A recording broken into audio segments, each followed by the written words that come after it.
let's get started. I got shocked. Let's get started. It is so staticky in this world right now. Welcome to Hal Sparks Mornings, Megaworldwide. It is Friday, the 13th. So, you know, as is classic for a situation like this, Rob Glenn cannot be with us today.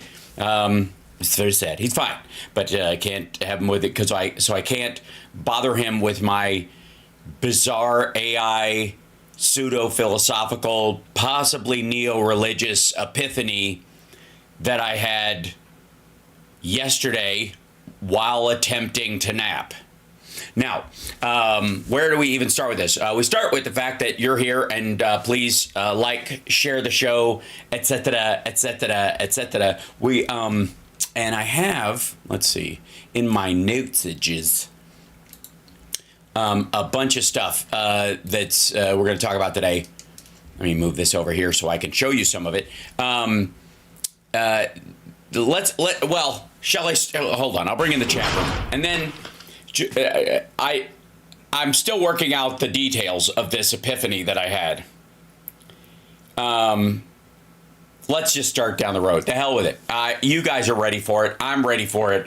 This might be one of those videos that people have to watch several times to figure out what the hell this guy is talking about. So, many of you know that I have in the past, especially previous to COVID, done shows for the people who are working on the 1,000-year lifespan. Yes?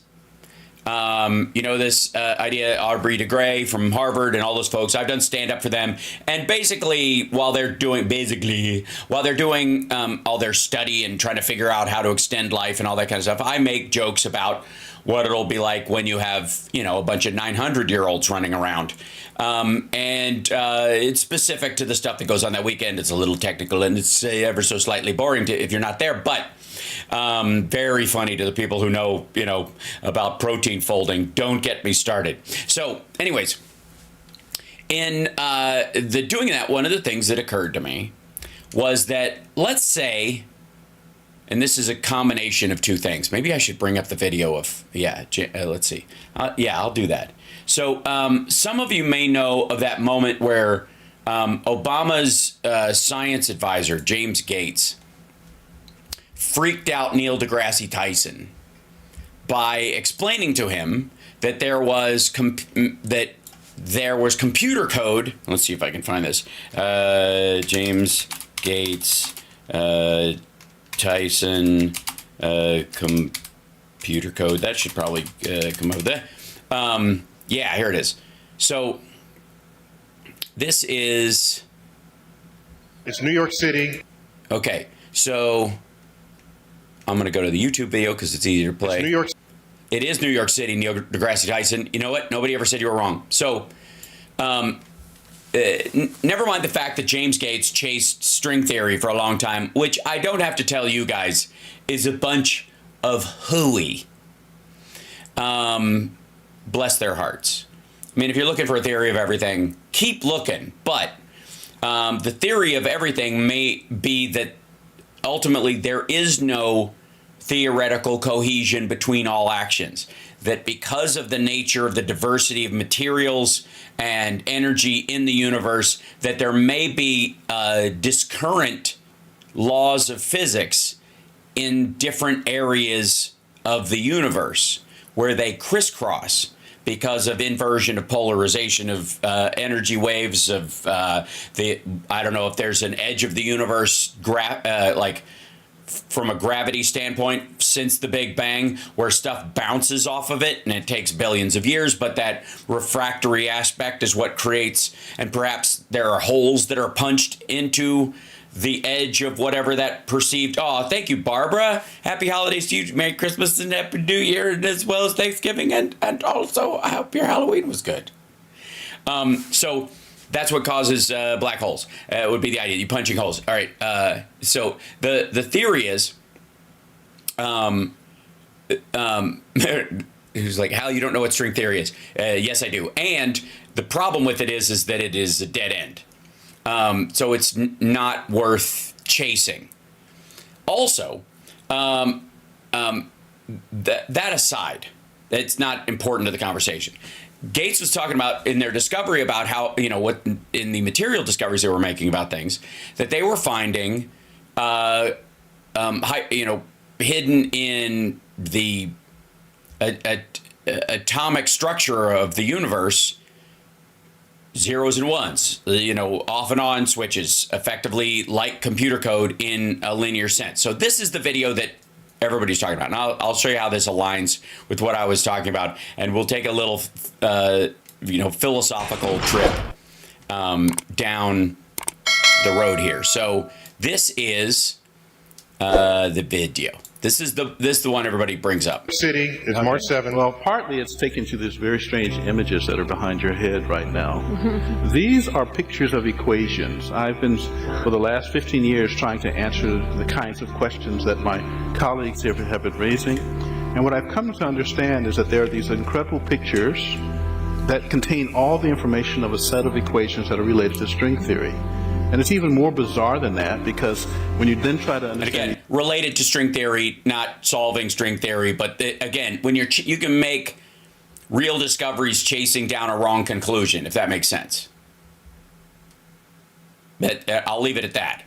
These pictures, you find out that buried in them are computer codes, just like the type that you find in a browser when you go surf the web.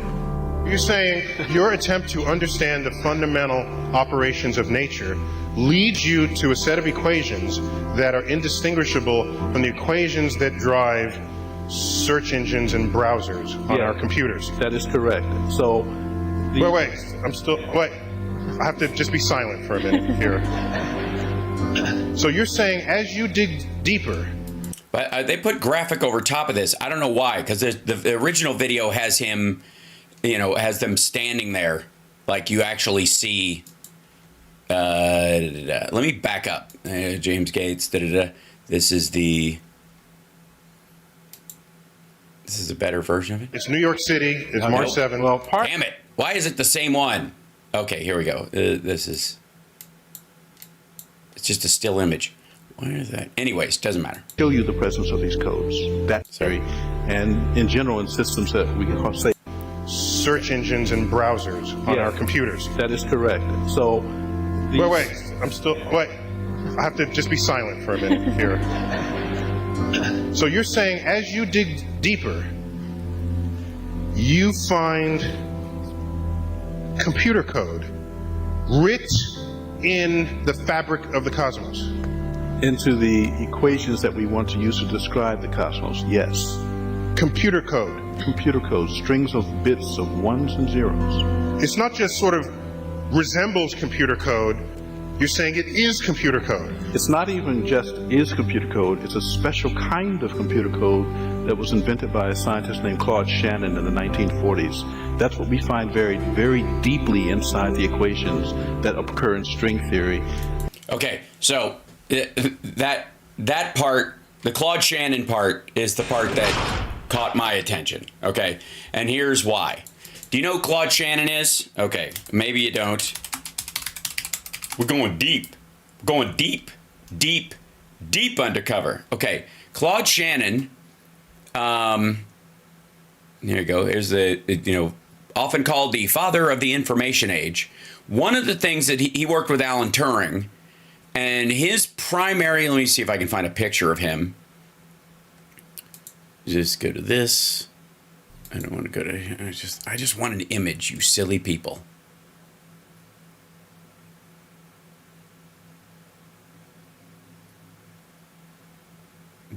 So Claude Shannon's whole thing was the development of. Yeah, here's this is straight up like Iron Man level stuff. Let me show you this. This is Claude Shannon is in many ways the father of the UI, the user interface. And this looks like stuff that like the stuff you'd see of Tony Stark messing around with stuff in the old video. It's partly where they got the imagery for that. Okay, so Claude Shannon was working on, among other things, and why they call him the grandfather of the information age, or the father of the information age, is because he created the user interface that most people use that started what we built most UIs on. Okay. Yeah. And so that's kind of important. So he invented this stuff in the 1940s. So back to the 1,000-year lifespan thing. It leads me to believe that, let's say you make that happen. What happens? What happens when people live to be 1,000 years old? Well, first of all, you would never let any new person, anyone under the age of 100, anywhere near your highly advanced society. They wouldn't be mature enough to handle it. They'd be freaking morons. And so you would keep them either in an isolated area until they grew up a little bit, or you would put them in a training facility that would make them mature faster, but using sort of the same biological setup that they're, as much as their brain can handle.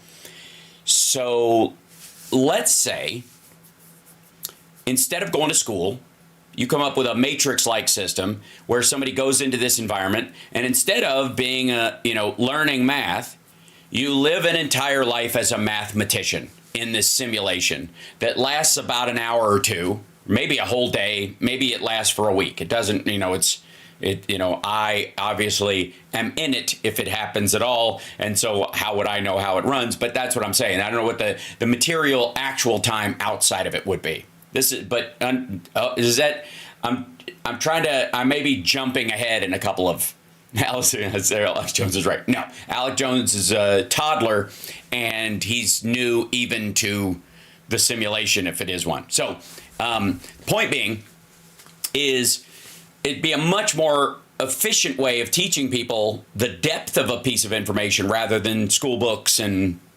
watching videos and that kind of stuff, but to live as a scientist, to experience it, for what feels like an entire lifetime, would give you a depth of understanding about, and especially multiple lifetimes.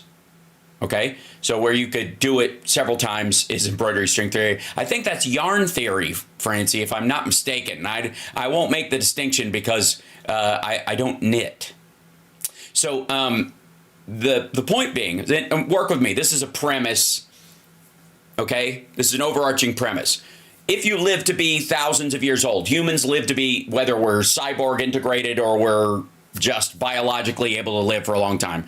Yoda lived to be 900. That's right. And in the original Star Wars stories, he was a human being. But that's just what humans look like because our ears keep growing and we shrink. If you live to be 900, you look like Yoda, which is fine. Anyways, I think I have yeah. This is what we all have to look forward to. This is what we're all going to look like when we're old. To think about it, my grandmother didn't look all that different when she got really old. Anyways, so point being is that what would you do? You'd set up this this simulation so that you could teach your young or new people or whatever how to experience your world. And one of the things you would do, as opposed to just teaching them material realities, math, science, literature, all that kind of stuff, is that you would, by having them live the lives of these people, you could in this simulated environment teach them emulation. Through emulation, rather, you could teach them empathy and understanding. And what it means to be a victim and a victimizer back and forth through over time, effectively morally maturing them through this process. Right?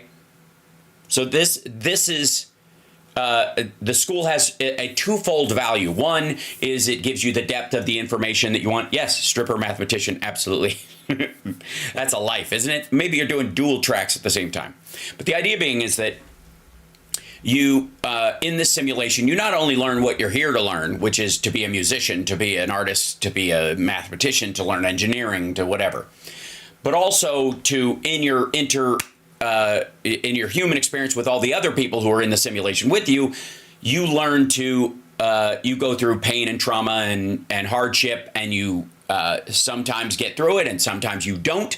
And in that course of that life, when you leave it, you come out on the other side. And this is not mystical at all. This is not religious. I'm talking from a scientific, if you set this simulation up and you're they have a way of making you forget who you are while you're in it. And then when you come out, they go, your memory comes back and you're like, oh shit, right, I'm me.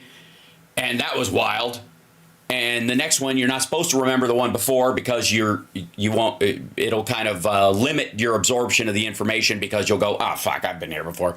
And it would stop. It's like sitting next to somebody in a movie who's watching a horror movie and they won't stop talking about that's not blood, that's ketchup. You're like, dude, I'm trying to enjoy the movie and I can't get into it. I can't enjoy I can't get what I would learn from this and be entertained if you keep talking about how fucking fake it is. Right? So you have to forget the outside world to totally enjoy a movie. It would be the same thing in a simulated environment. Okay? All right. So let's start there. What is Hal describing a DMT trip, which I have never had and I never will, because maybe this whole thing is a biomechanical DMT trip in that regard, and you're gilding the lily. Point being, so what was the epiphany that I had? I have a real problem myself. It's a challenge. Asking for help or support or building teams for myself or any of that stuff. I'm just not. It's not natural to who I am in this lifetime. It just isn't. I have done so much of my stuff in my life by myself. And as a stand-up comedian, so much of my art has been singular that, you know, putting together groups is a difficult thing because, and I think it stems from this idea of not having the resources to have people not going to Stanford or Harvard and going, we're here to network and pull all these, people in with me and we'll build a team and venture capitalists and all that kind of stuff. They literally, people send their kids to those schools less for the education, more for the networking and the like. And I just grew up a poor white trash kid in fucking Kentucky. So I don't have that. I wasn't taught that. Right? I'm not a delegator. Right? I do my own shit because there was no one to delegate to. There was no one to hand it off to. A lot of latchkey kids in my generation. A lot of, I'm not an only child. I have a sister, but she's older than me.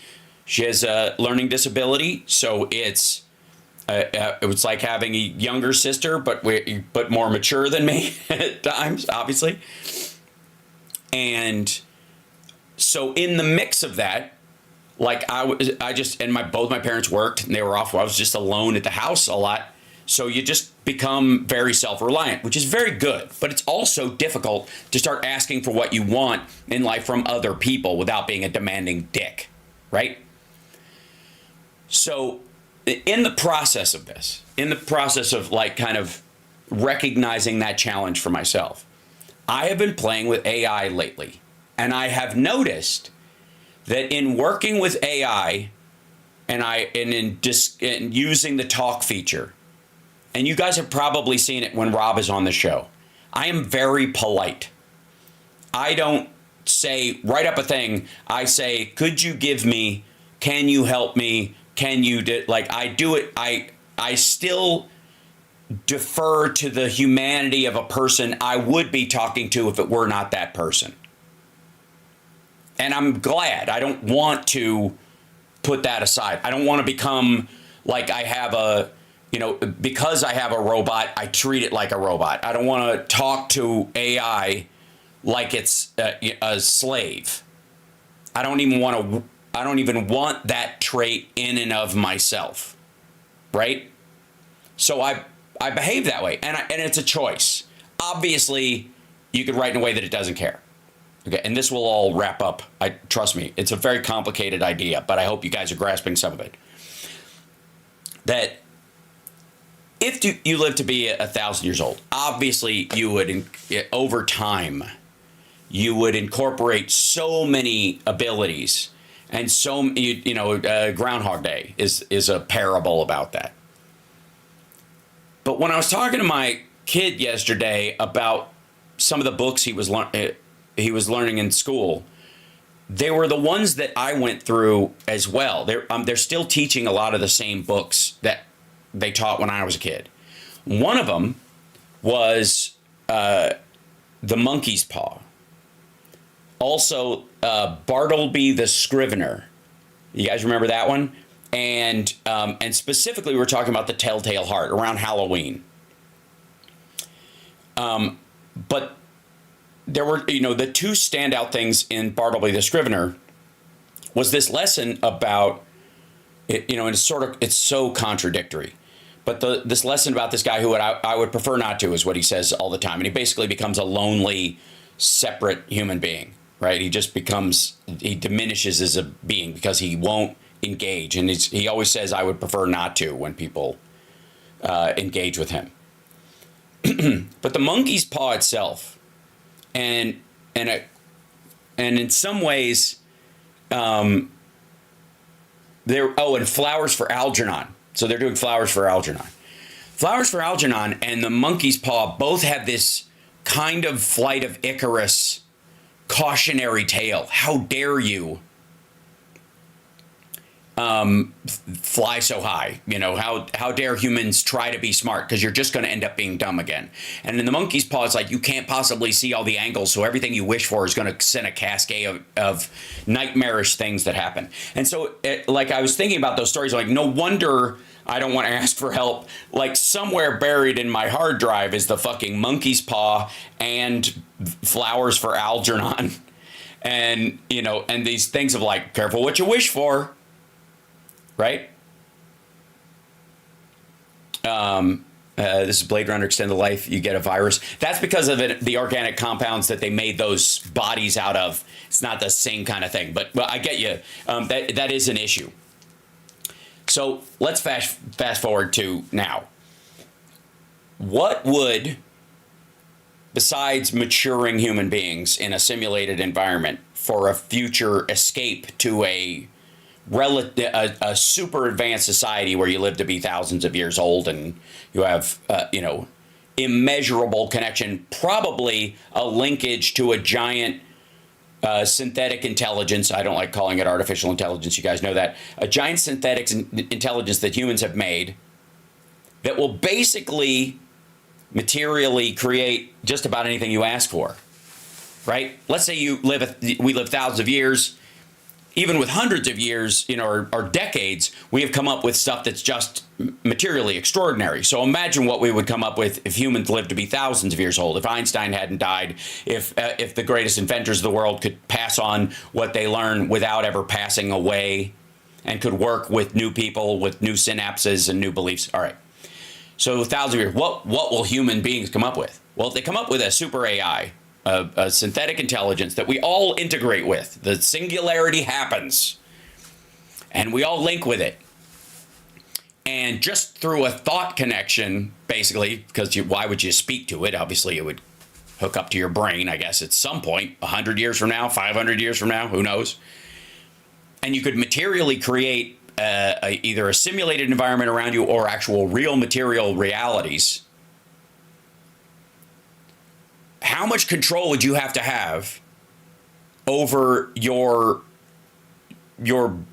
brain so that you wouldn't ask for the wrong thing? And this came up yesterday. Maybe it was because I was, thinking about our video also last night with Dimpool and how stupid he is. I hope I'm not getting too far astray, because this is a lot. But if you live to be 1,000 years old and humans have integrated with synthetic intelligence, which we call AI now, but is super advanced, hundreds of years advanced from where it is right now, and you hooked it up to the brain of Marjorie Taylor Greene or a fucking 15-year-old, we'd all be dead in a matter of weeks. So what do? You train everybody.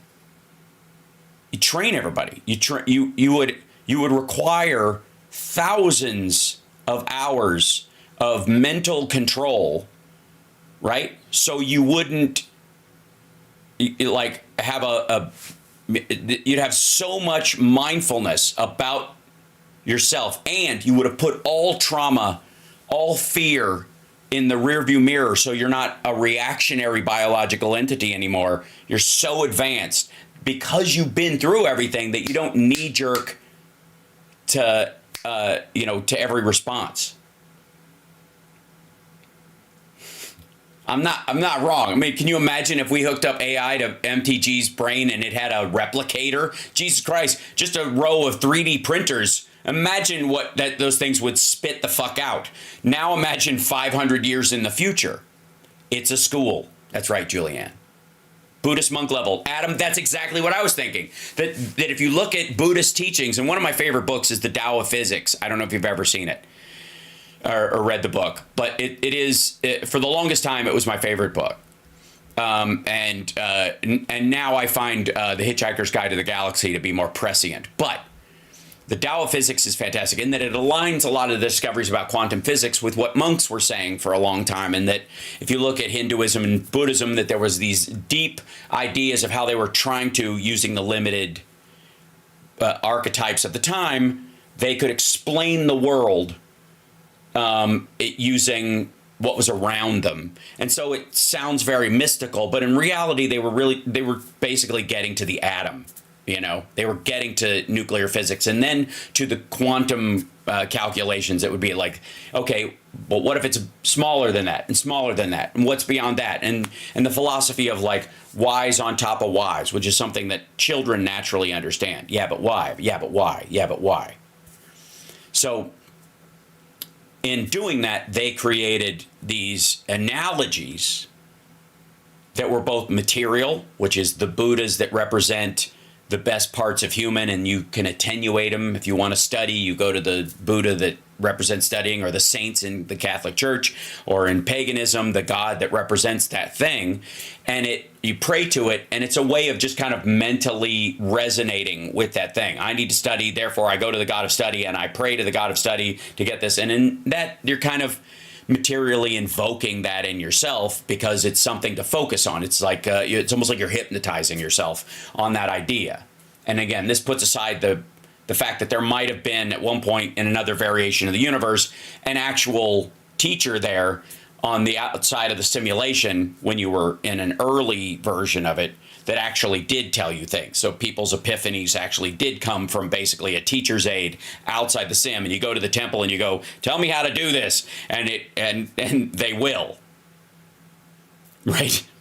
But you got to be committed to do it. So you could see how religions could build off this idea that there was a permeate wall between this world and a material world, not a mythical world, not a mystical world, but a material world outside the simulation that you would be in, where you could go and there's a window that if you're just learning to deal with it and you're young and you're new, you could go there and pray and your youthful mind would get some help. As you get more advanced, you go to the same temple and try it again. It doesn't work because you've already moved past it. You don't get any cheat codes after this point. We need you to keep learning. Does everybody follow me on this? This is basically simulation hypothesis. But the epiphany that I had was the why. Why overall? Not just to teach people and mature them, but because if we somehow there's a singularity coming, and we cross paths with this synthetic intelligence that we as humans create, this permanent tool where we never diverge, like Ray Kurzweil talks about, we will have to be so in command of our emotions and our logic and our reason and our reactions before we're hooked up to the thing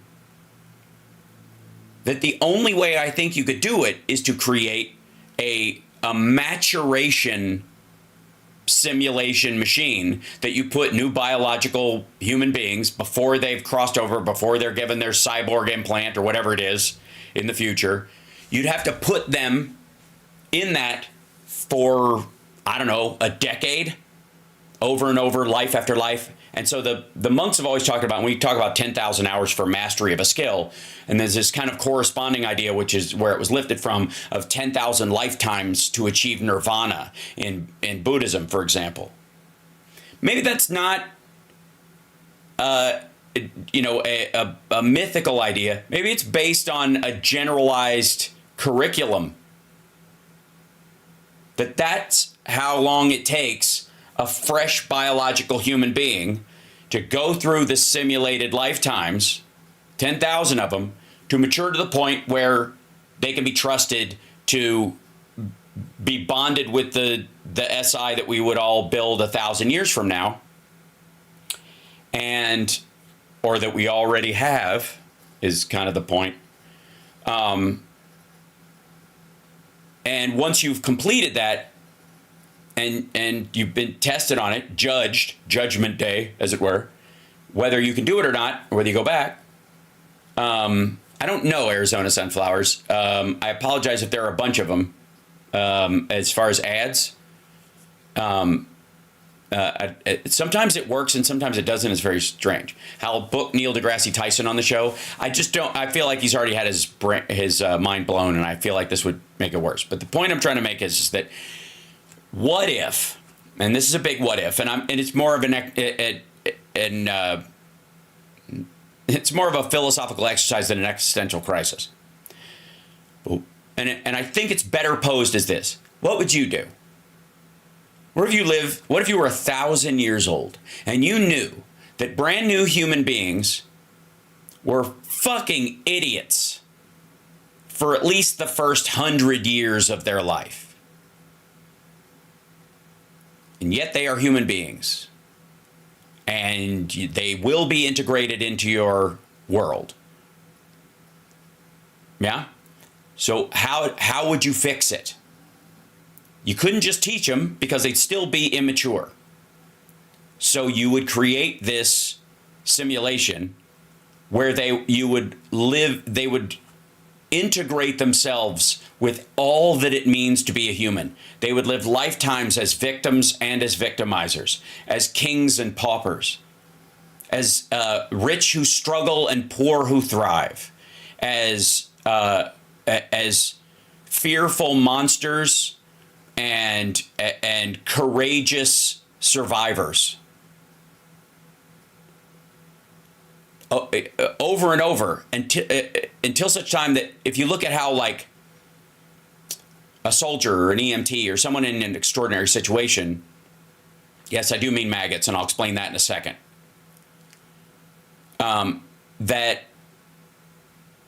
that extraordinary experience that somebody has first time on the battlefield, first time experiencing a car accident as an EMT or something like that. They've trained for it, but when it hits them the first time, it's very shocking. There's a lot of trauma to it. As somebody who's done CPR multiple times, the first time was the most shocking. I was young when it happened, but like the last time it was less shocking and I felt more useful. So I wasn't as emotionally held back. I was able to act faster because it didn't slow my roll to go, what's happening here? Why would that be any different lifetime after lifetime after lifetime? And at the end of it, you meet people who are old souls, we hear all the time, or in the case of a lot of maggots, there's a new crop of easily frightened, very superstitious, highly religious, meaning that if you look at religion as a way of like being that portal for help that the rest of us don't need or don't ask for anymore, but they still need. So they go to church, and when they hear God's voice saying, you're going to be okay, just keep doing this, and you're going to be fine, they really do hear something, but it's their teacher's aide outside the sim going, okay, because that's how humans mature, and there's no way around it. How your epiphany reminds me of the theory of exceptionally powerful acid trip I once had. Almost scary how similar the two are. And I've never done drugs in my life. Not gonna, no interest. And again, because, personally, I believe all those thoughts, beliefs, those epiphanies, those feelings, those flushes of joy and fear and all that kind of stuff are already in you. And drugs oftentimes just release them, and you could choose to release them. You could choose to it. You know, you could choose to stop the, whatever is holding you back from experiencing those things. So the point I'm trying to make is that in all this talk about AI and how it's going to integrate with us and whether it will change things, and And my argument is, what if it already did? What if Claude Shannon, in 1943, when he created what is effectively the first UI for computers, instead of it advancing, over the last 60 years plus, with a couple of bumps and ruffles is my point. What if it developed a lot faster than that? That by the mid-60s, in real time, humans had advanced to near singularity within a couple of decades. Or what if it took 1,000 years? Who cares? And it's already, the real 1943 was 1,000 years ago. For real. I'm just do this exercise with me. The real 1943 was 1,000 years ago. And human beings, long since, have fused with the technology that we have built, and it is so extraordinarily powerful and yet so natural to us after all this time that we are aware that if you hook up a brand new person to it, you'll kill them or destroy themselves, in the same way that they always talk about if you saw God as a human being and truly what it was, your head would explode physically and you would die. All the things you hear about people experiencing God for the first time. Maybe it's just a material reality that if you plug people into a super intelligence like that, like if you could plug your brain into the servers that run AI, it would boggle your mind, right? It would be overwhelming and probably drive you crazy until you're ready for it. And so over time, a simulation was created to get people ready for it.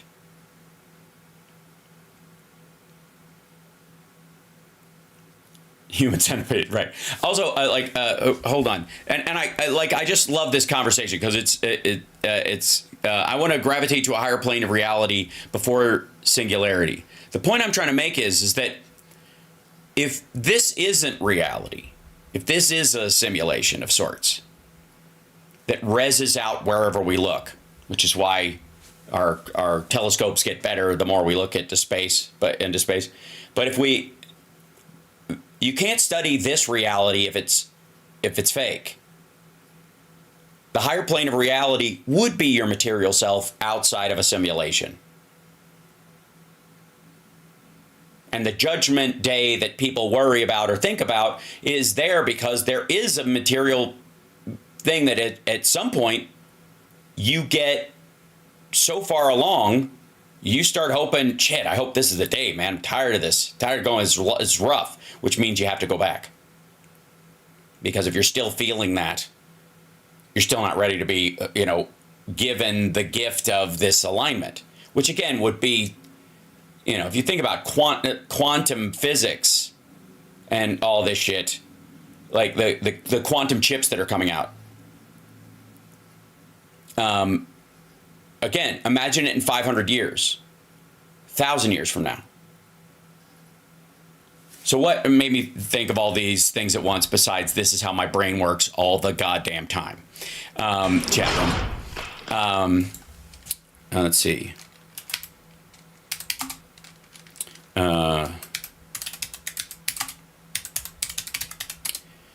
There was also a story. Let's see. American Institute 23.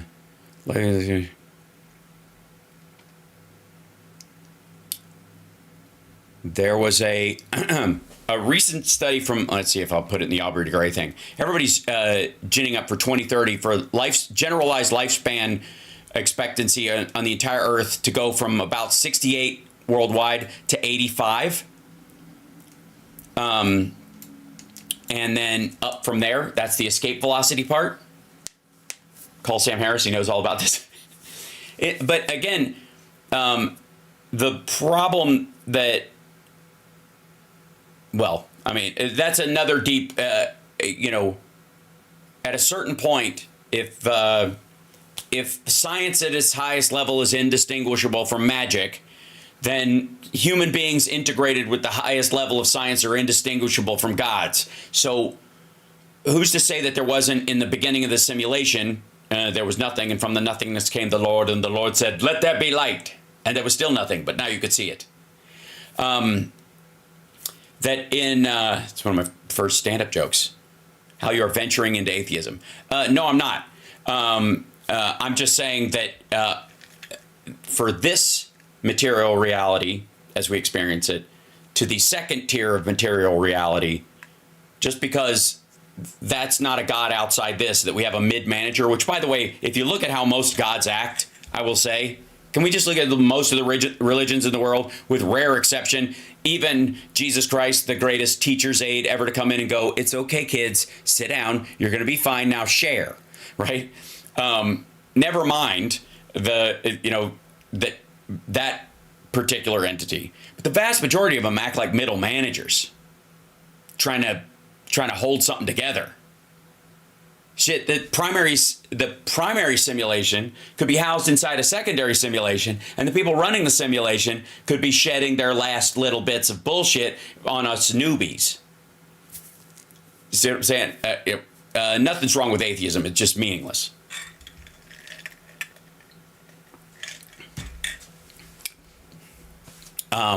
Because atheism, as it's defined in most of our societies, is its antithesis to religious belief, not as a singular belief itself. And therefore, it has no primacy. Other than that, I have no opinion.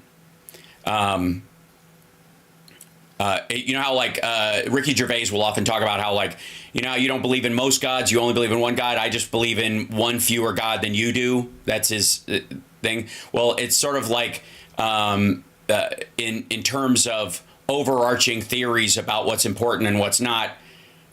He believes in a theory of what's important and what's not. I just don't believe in his theory. Doesn't matter.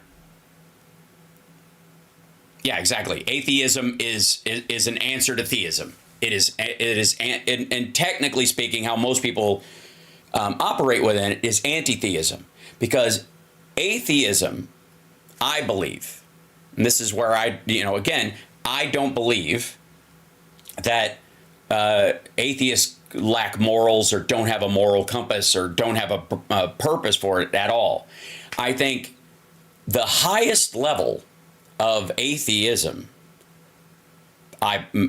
for me, would be the person who acts in a morally just way without the need for the threat of heaven or hell.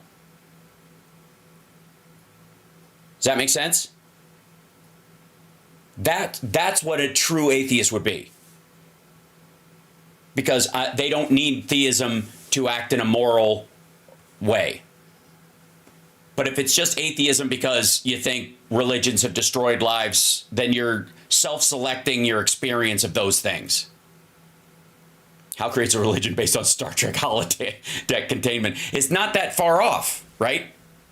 Because what are we but experiential animals? And what do we learn from? This is why I got into entertainment. This is why I love art. Because all art has two primary functions. If we want to talk about, the first principles bullshit you keep hearing from Elon Musk and all these assholes, what is it for? Entertainment, the sheer joy of experience, and education. You watch a movie, you see a TV show, whatever, and whether you want to or not, whether the person who wrote it knows it or not, they are teaching you something, because you are making decisions corresponding with the characters that you see and contradicting them. You are learning from what they are doing, even if that's not the purpose. Right? I wouldn't do that. Oh my God, that's exactly what I do. Right? That's what you do with the characters. That's the learning part. The resonance part, where you feel what they feel, that's the experiential entertainment and the empathetic part. Maybe that's the depth. Maybe that's the moral teaching of it. Why would a simulation be any different? And once you get to a level where you can create a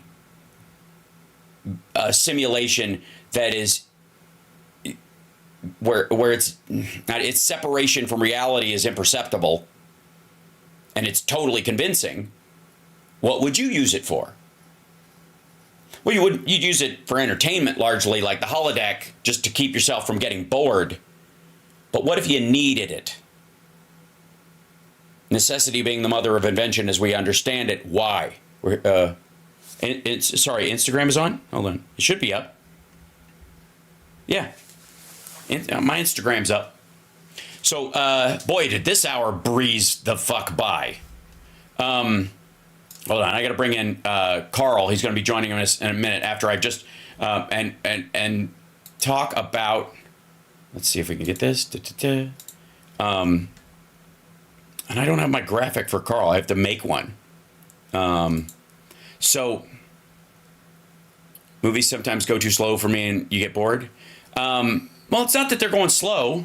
It's that they don't have things that catch you. There he is. Hold on one second, Carl. I'll bring you in the background. Give me 1 second. Pop you in here. Boink. There we go. And I'm going to jump in here. There he is.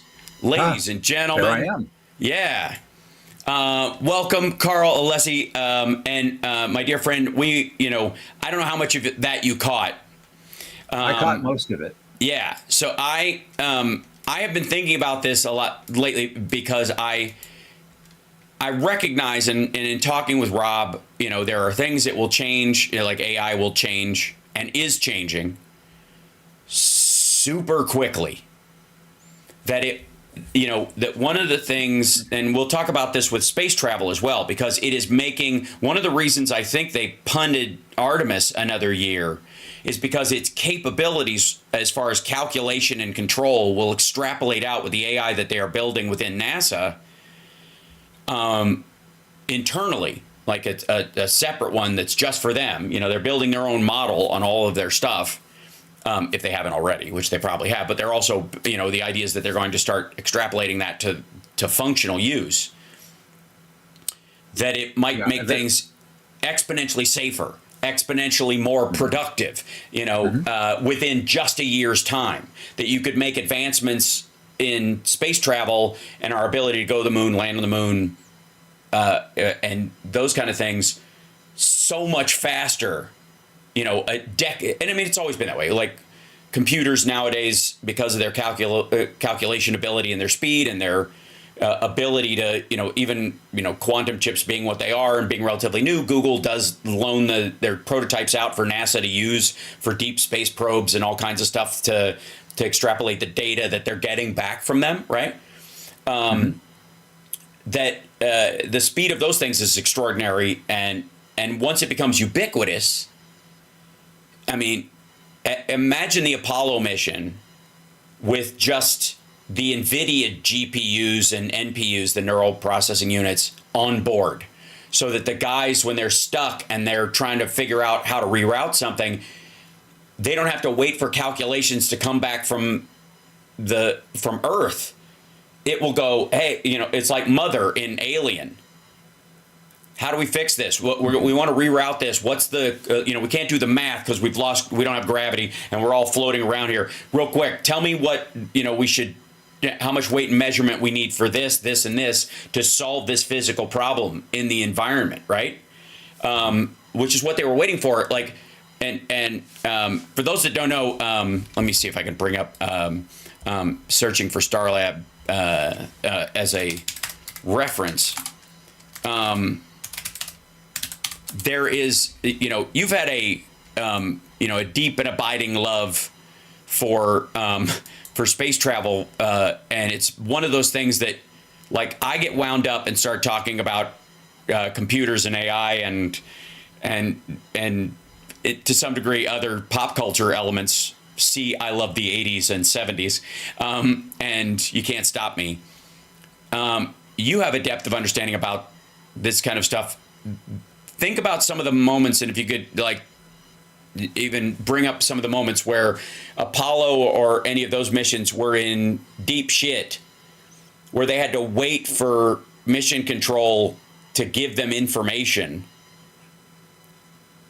Oh, there's any number of them. Yeah, Quite a few. it nearly cost them their lives.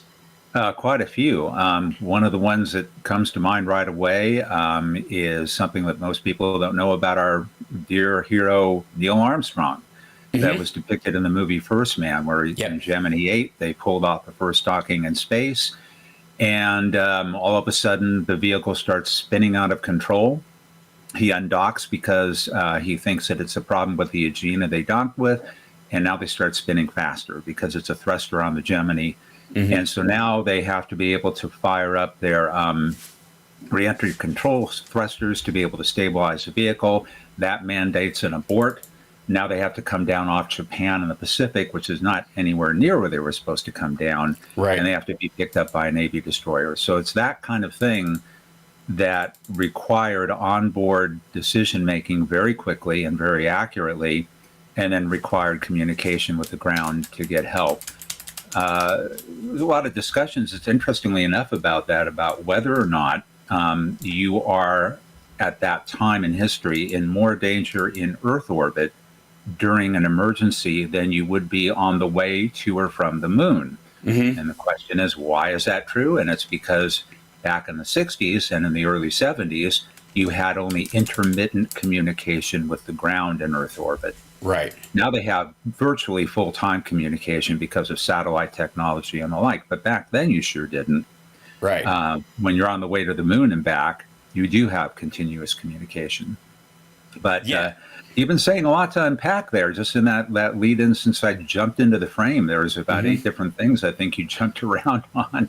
I'm doing the weave, bing, bong, zoom, shoom. But in reality, like, again, these advances are happening so fast that even NASA is working very hard with how much they can trust of it, how much they can rely on it, and already the parts, even where it makes mistakes, they can already be ahead of the curve. Just the calculation ability that it gives you, right? I can give you an interesting example of that that's much more recent than what we talked about. Yeah. You're aware of the Mars helicopter, Ingenuity, right? And you know what happened to it, of course. It crashed a few weeks ago, and that ended its final flight because it broke its rotors when it did. And it had some degree of artificial intelligence aboard, which is the ability, of course, basically to assimilate the environment in real time and to be able to learn from that and adapt to it as a result. Now, it had made all these different flights and landings successfully for way past its projected lifetime. But on the last flight, obviously, it didn't. It came in laterally at about 2.5 meters a second. It ended up breaking its blades, and that was the end of it. Now, one of the interesting things about that, Hal, is that ended up resulting in the very first air crash investigation on another world. Right. The very first one we've ever had.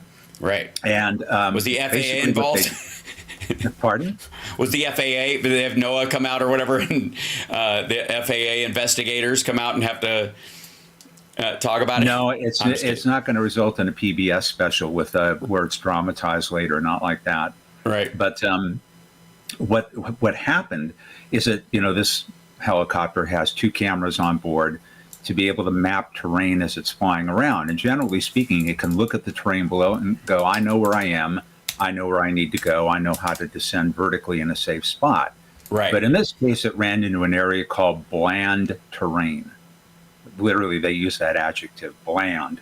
Right. It was flying over a sand dune between 2 rocky areas, and the camera that it was using for navigation and terrain following couldn't understand where it was and where it was going, and that's what caused it to end up sliding in to this crash landing, which broke the blades. Not because the blades hit the ground, by the way. They thought at first that that's what happened, but rather at that angle and at that lateral speed, the gyroscopic forces caused them to break off about 1/3 of the way from the tip, and several of them broke as a consequence. So, RIP Ingenuity.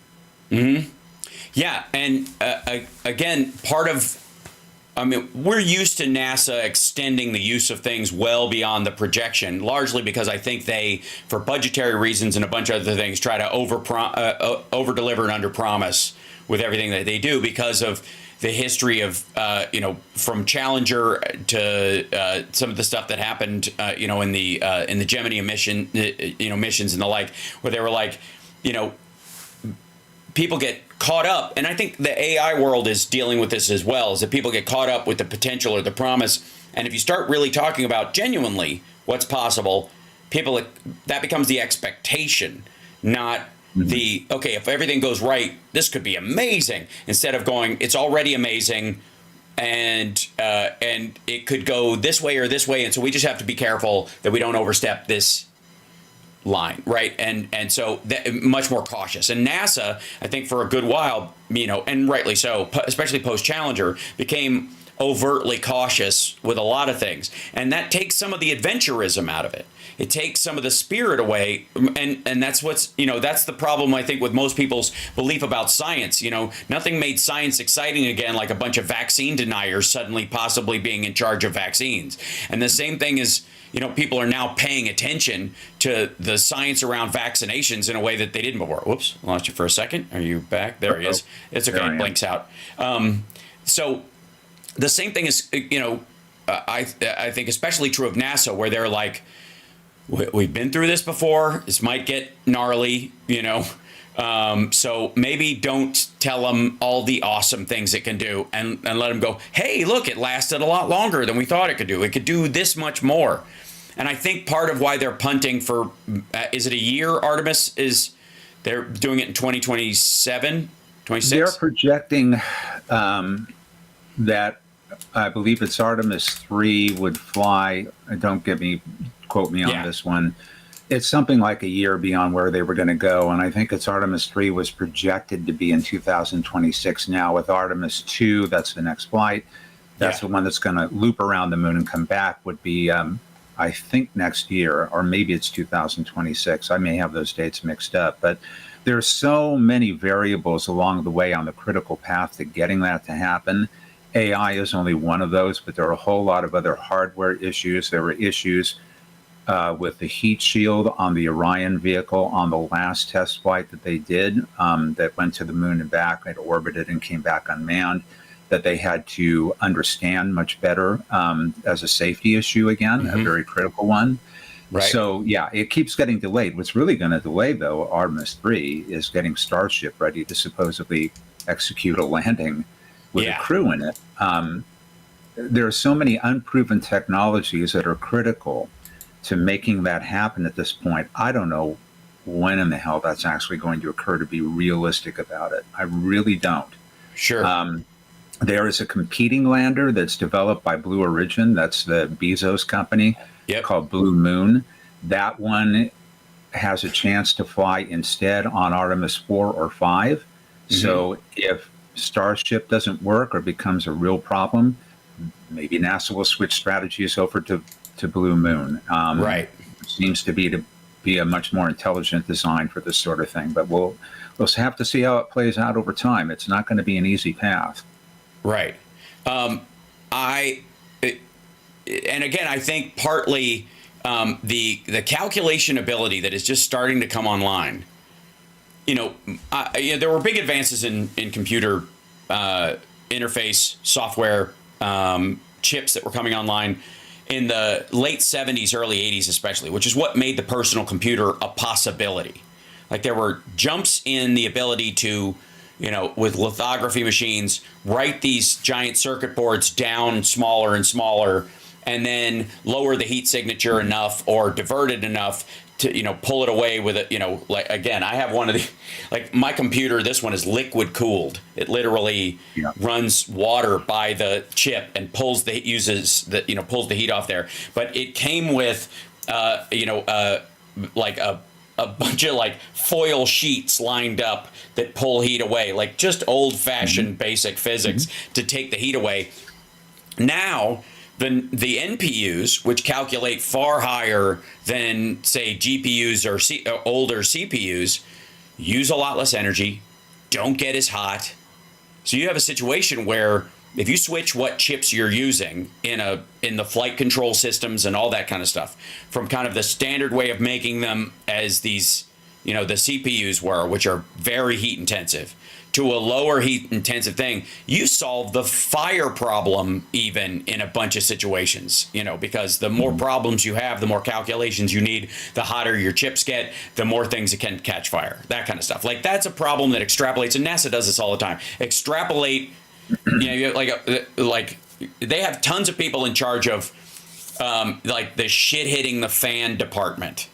After especially, Apollo and Gemini, where they're like, okay, you're in charge of shit hitting the fan. And after a while, I think they got lulled into a false sense of security around Challenger, and that's the last time it happened. Now the shit hitting the fan and people. In Columbia. Yes, that's true. In Columbia, they made a lot of mistakes and overlooked a lot of things too. Yeah, and they were trying to stretch their budget in a situation where the environment just is not conducive to pinching pennies. And it's funny to me that on the one hand, look at the budget for nuclear submarines.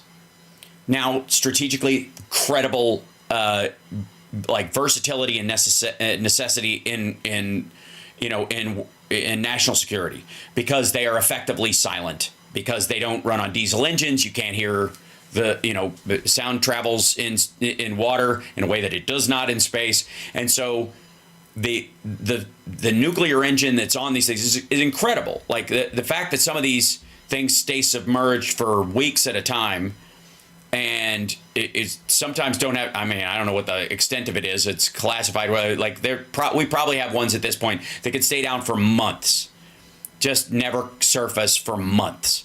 And they're lurking around, and they've got a nuclear powered engine on them, and they're chugging around the ocean in the deepest parts of the world all the time. And we don't pinch pennies on those things. They are, many of them, more expensive than the shuttlecraft were as materially. They really are. And nobody batted an eye, because the idea was there's a threat, and if we need to park this off the coast of China or Russia or whatever, and they don't need to be there, and we need to, save ourselves, and there's room for, whatever, 140 crew or something on these giant ones, like enormous groups of people, like in these things. Standard ones, I think 60, something like that. But the point is like, these are incredible inventions. We don't pinch pennies on them. We understand the necessity of that situation, that circumstance, because you're looking at like, okay, if a war breaks out, we're going to need these people to be in this, in this thing, and they're going to have to be safe and silent running and all that stuff. But we don't really look at the if the shuttle leaves the atmosphere and comes back in, the situation that the human beings in that shuttle are in is as dangerous as it would be at the height of war for one of these subcrews. Rest of the time, the subcrew's fine for the most part. They're definitely in a dangerous environment, and there are issues that can go wrong, but not like entering and exiting the atmosphere, really. And so this, I think people have this, they're pulled back from the necessity of space travel, not recognizing all the things, say, that have been advanced in research and and experimentation that you could do in anti-gravity situations, or non-gravitational situations. I don't know how to phrase it in that regard, where it's just microgravity. Yeah, where there's limited gravity and expressions of that gravity, whether it be the moon's surface, near Earth orbit, or in orbit around the Earth where there is zero gravity. There's always gravity. That's why we call it microgravity. Exactly. It's 0.004%. Like you're definitely being pulled in a direction, but you don't know too, because the vehicle you're in is not necessarily upright. That's another conversation. That's semantics. But the point I'm trying to make is that I think we're going to recognize, and maybe the whole naming Space Force is going to get the people who have normally been anti-NASA on board with the validity and the importance and the difficulty of interplanetary travel, us going to the moon, us orbiting, and then maybe it just takes the commercial endeavor for people to get that much more interested, perhaps? Well, it becomes a complicated political composite picture. There are many elements to what NASA does and how it's going to get it done. There is the exploration side of it. There's the research side of it. There's the aeronautics side of it. Don't forget that's what the first day in NASA is for, aeronautics. There are all of those different things, and different parts of it are looked at in terms of funding and what Congress will give them. NASA's budget has gone down a bit over the last couple of years to the point where they've had to cancel certain missions like Viper, which was a mission to go to the moon's south pole and look for water. They had invested hundreds of millions of dollars in this thing. It was ready to fly, and NASA said, we can't afford to fly it. We have to mothball it. So it gets into silly season like that when it comes to the money. Yeah. But when it's defense related, right? If it's defense related technology, it becomes another matter, and that can have a higher priority. And it can become a higher priority, as we saw back in the 60s, and maybe I think we're going to be seeing now in terms of international competition. In the 60s with the Soviet Union, and now it's with China, because if the Chinese get back to the lunar surface before we do, oh God, is that going to be embarrassing? Right. So, well, it's also going to be a mess. There's this weird thing, and it stands out in the politics to me a lot, where you will hear about how Marjorie Taylor Greene goes, we don't have stuff for Americans, but we're building toilets in Africa, right? That whole thing, which is just us investing in clean water systems worldwide because we're a good country, and we don't, if you can save millions of lives over time, with what's effectively like a $14 million investment, the U.S. taxpayer, never mind the fact that there are Americans with family members over there that might die of dysentery and all kinds of shit. It's like silly. Right. And Tobias brings this up just as I was about to say it. China is doing great for a developing nation. I personally believe, and I agree with the guys on the China show, that you are no longer a developing nation if you have a space program, especially a space program that can potentially go to the moon. Simmer down. You don't get any more foreign aid for anything, because obviously it can go to people that just need clean water and toilets, right? That money doesn't need to go to, if you can get off the planet, you don't need help with what's going on the planet in that regard. Certainly from other people. The American, America doesn't get foreign aid from other countries. We get investment, but we don't get foreign aid, and we're never going to. And we don't ask for it, nor should we. So the idea that China is absurd. And, or even, us helping Russia stabilize post-91. They never gave up their space program or handed it off to Kazakhstan, which is effectively where the major launch pad is. They still lease facilities there for their manned flights. They do have other launch facilities that are newer that they've built in northeastern Russia, but they still use the one in Kazakhstan. Yeah, and I think I think people kind of grasp that now, that there's a tremendous value in exploration and what we're doing, but the idea that we would secondarily subsidize somebody else doing it, especially when they're going to compete with us in these situations, and when they get there, what they will do with the space is a lot worse. The Chinese are signatory to, say, the Antarctica Treaty because they had to be, not because they want to be. And if you asked Russia, who owns the Arctic, they would say they do, right? And the United States, all the other Western powers, even the Saudis are like, nope, everybody owns the poles. It's not land anybody can take. It's for a myriad of reasons. It's an exploration point, but. It's nobody's property. It's like a national park for the world. But Russia and China both would seize both of them if they could. Same thing is true of the moon. And they say it. It's not like I'm putting words in their mouth. Like, this is how they talk. These are territories. We had in 1967 we had a treaty that we signed with the Soviet Union. That nobody would try to own any part of the moon. Now, of course, the trick with that is there ain't no Soviet Union anymore, and Russia can say, well, That was That's somebody right. else that did that. We didn't sign it, and they may turn around and say anything. And the Chinese certainly might as well. So, they could definitely go to areas of the moon and say, say that this is Chinese real estate, and you are going to keep out of here, and we don't want you anywhere near us. So that's possible. Yeah, and of course, Elon Musk's answer will be, no, we're going to build a gated community there for elites who want to play in a microgravity playground. Sorry, a mini. Well, that would be on the moon. Is it technically microgravity? No. No, it isn't microgravity. It's 1/6 G. Yeah, so it's contingent on the mass of the body that you're standing on. For instance, Mars, it's like 0.36, I want to say, very close to that. It's a little over a third of a G and so forth.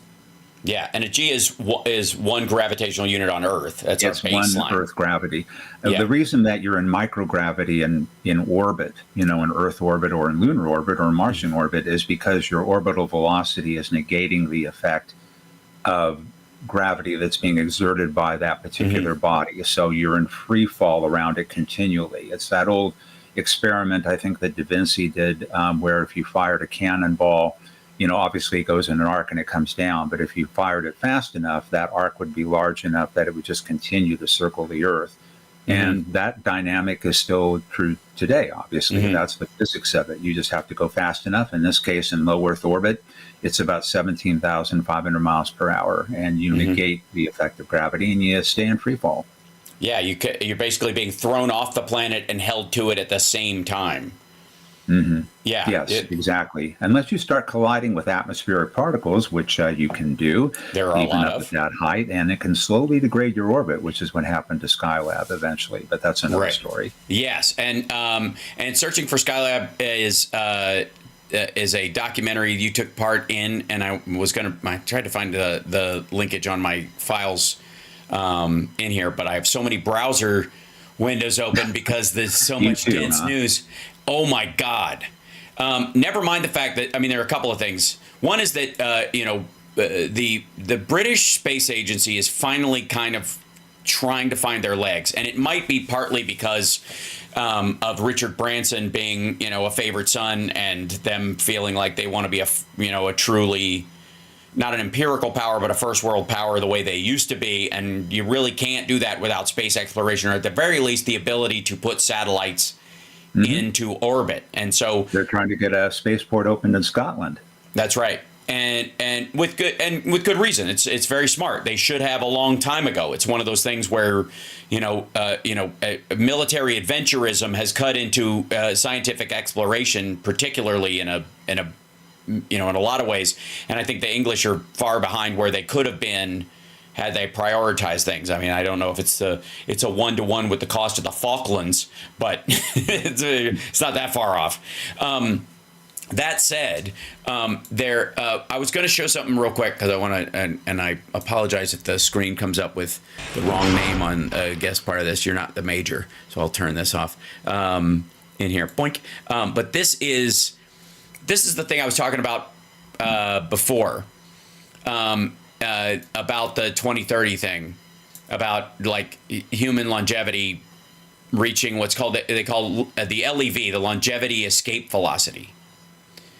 At that point, what in the world, if you could, because this is one of the things that goes with this is like the rejuvenation of muscle and tissue through treatments and through, finding a better fuel source for the body, the food that we take in, having a very specific outline, whatever, lined up with in our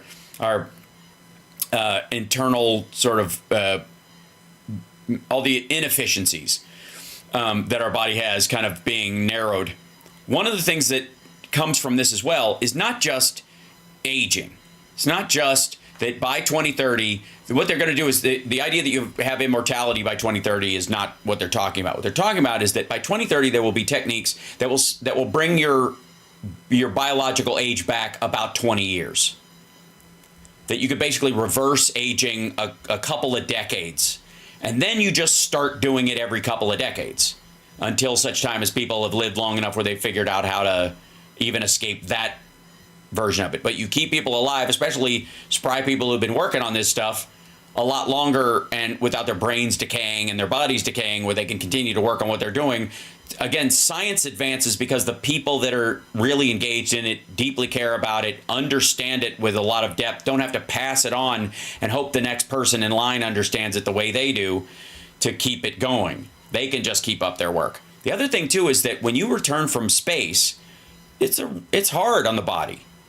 People age, when they're in space, because of the difficulty of being in zero gravity or microgravity. I keep doing that. I apologize. It's been that way for a long time. I mean, it was referred to as zero G for decades before, right. So don't worry about it. It's all the NASA movies I watch because they still say it. Whoops, hold on. I'll blink back. There he is. So the point I'm trying to make is that these techniques will not just be there to,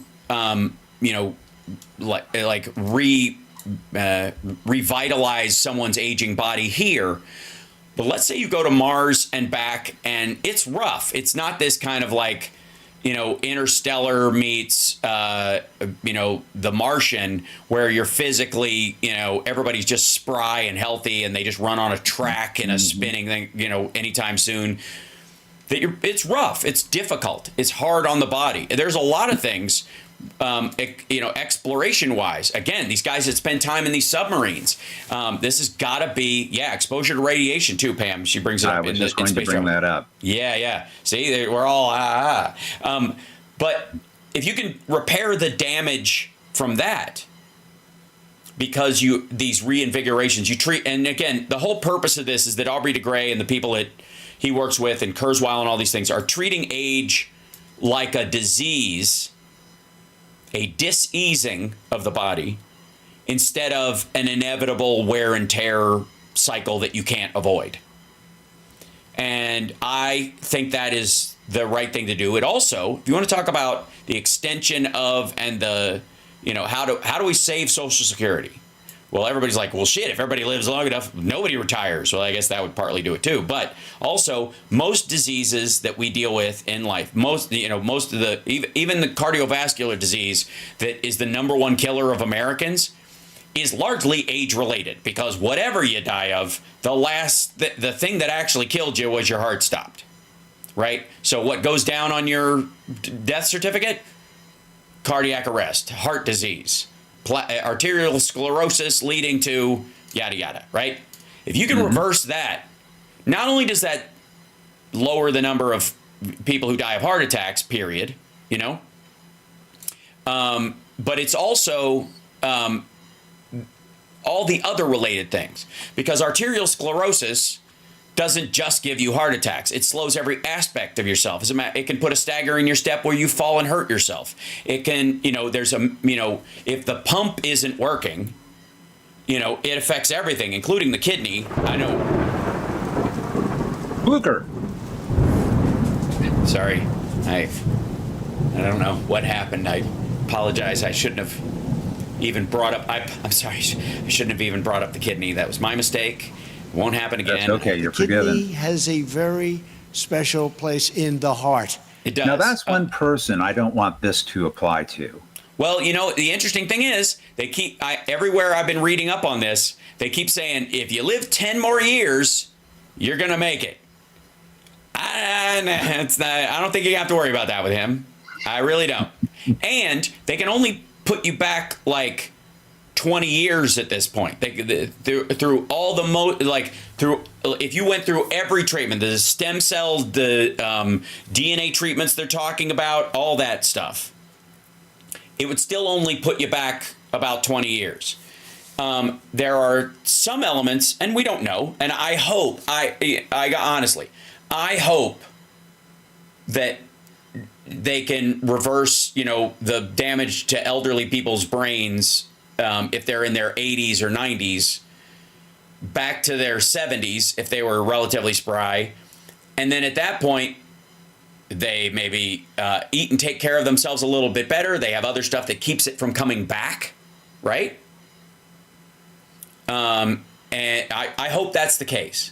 I also and again, people are like, if you're rich, if you're the weird part of that is, and I think that's always been the tale, because I think we watch a lot of like Ethereum and or Elysium, that's what it is, Elysium and all those sci-fi Logan's Run kind of movies where we've only got limited resources, and once we run out, people just got to die, and the rich will, I mean, Peter Thiel was literally, I watched an interview with him and Piers Morgan where he's talking about eugenics openly. And what he means, in his weird defense, is that he means that in the future, what you're going to do is that the people will select the best sperm and egg they have to make a child. That they will, in some cases, before we start crafting, babies the way we want, making them taller, smarter, blue-eyed, and whatever that people talk about, before we start having, primarily, designer babies, what you'll really have is people just having, if you decide to have a child, more and more people are going to go to a clinic and go, all right, give their sperm sample, take a few eggs, and science will go, okay, this one has the gene for, MS or something, or the possibility of a future disease. We're going to exclude that egg, and these are the best two that you have, right? And they're, and we'll put those together. Okay. Thiel's the sweatiest person on earth. I don't think he's sweaty. I think he's one of these anti-aging dudes who is always coating himself in lotion. That's what I think. These assholes that slather themselves in Vaseline. You see it all the time because they think, sun damage and lack of moisture is what ruins your skin. And if I'm going to live forever, I want my skin to look good. Believe me, everybody will just have seams. It won't matter. But the point I'm trying to make is that all those advances, in terms of how we were talking about like the moonshot stuff where you overpromise and underdeliver when you're talking about the extremity of going to the moon and all these kind of things, that all the other things that NASA is doing is so frigging extraordinary, we almost forget about how amazing it is underneath the umbrella of, yeah, but have they gone to the moon yet? When are they going back to the moon? Because all the other stuff they're doing is incredible, right? It's always incredible. The number of feats just done in a normal space mission are overwhelming if you start to think about them as they are, not what the promise is, not what what's possible. Just to go back to some ground truth on basically what NASA is about. Yeah. There are people, if you ask them, how much of the budget do you think NASA gets out of the federal budget? And they'll come up with double-digit numbers like 20% or more. And in point of fact, it's closer to 0.5% for everything it does. And that includes everything from aeronautic research to space research to climate research. It uses AI in understanding how ocean currents are shifting and how it's affecting the climate. It shares that aeronautical research with commercial aviation. It's all for free. It's there for our benefit.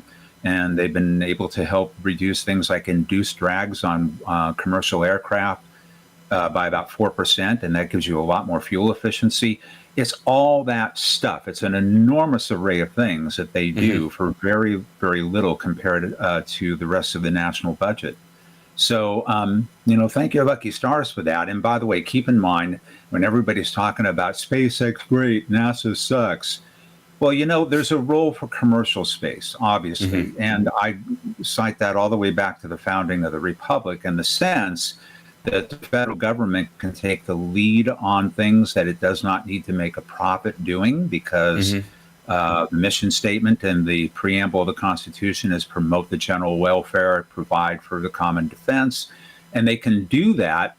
And then once they've done things like help to build an Erie Canal or a transcontinental railroad or send Lewis and Clark out to look for a Northwest Passage, then you can have commercial enterprises coming in the wake of all of that and exploiting it. And that's what's happening now with space. And that's just fine. It should work that way. But the point is that literally speaking, SpaceX never would have gotten off the ground, literally, without NASA. And in many respects, they still would not. They use NASA resources for a lot. All those Falcon 9 launches that are happening out of Kennedy Space Center in Vandenberg, those are government-owned facilities that they lease to use. Exactly, and it's even even an organization that can make the mistakes before you do save you in, immeasurable amounts of money and R&D, and all of the R&D well, and again, we found it. Somebody put the link in the chat, and I appreciate that. This is from Searching for Skylab, the website where you can watch the documentary and learn about it. Without them, no Elon, no Jeff, and and they're literally, with both Blue Origin and SpaceX and all this stuff. It's built on top of all the science, all the study, all the work that was put together to make these things, happen. And then they just piggyback on top of it, which is fine. And it's fine. It is totally fine. But you also have to I believe it's up to us, beg your pardon. I believe it's up to us that, thank you, Andrea, for posting that, by the way.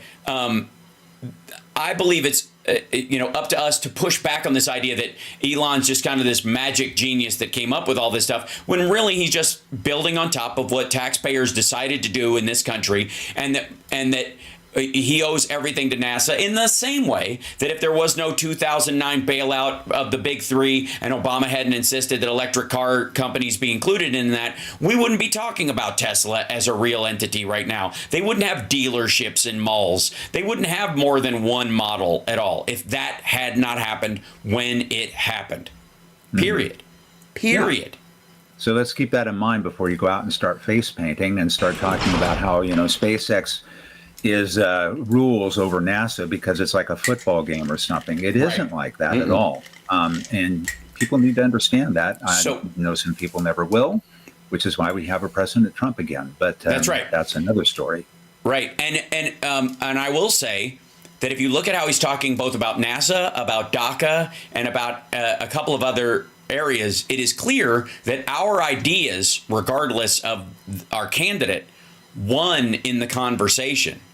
And the same thing, I believe, is going to be true of Russia and Ukraine at the end of the day. We'll talk about that with Phil, tomorrow on the show. But there's a shit ton of stuff pointing to the fact that post-Syria, Russia, and economically what's happening there, that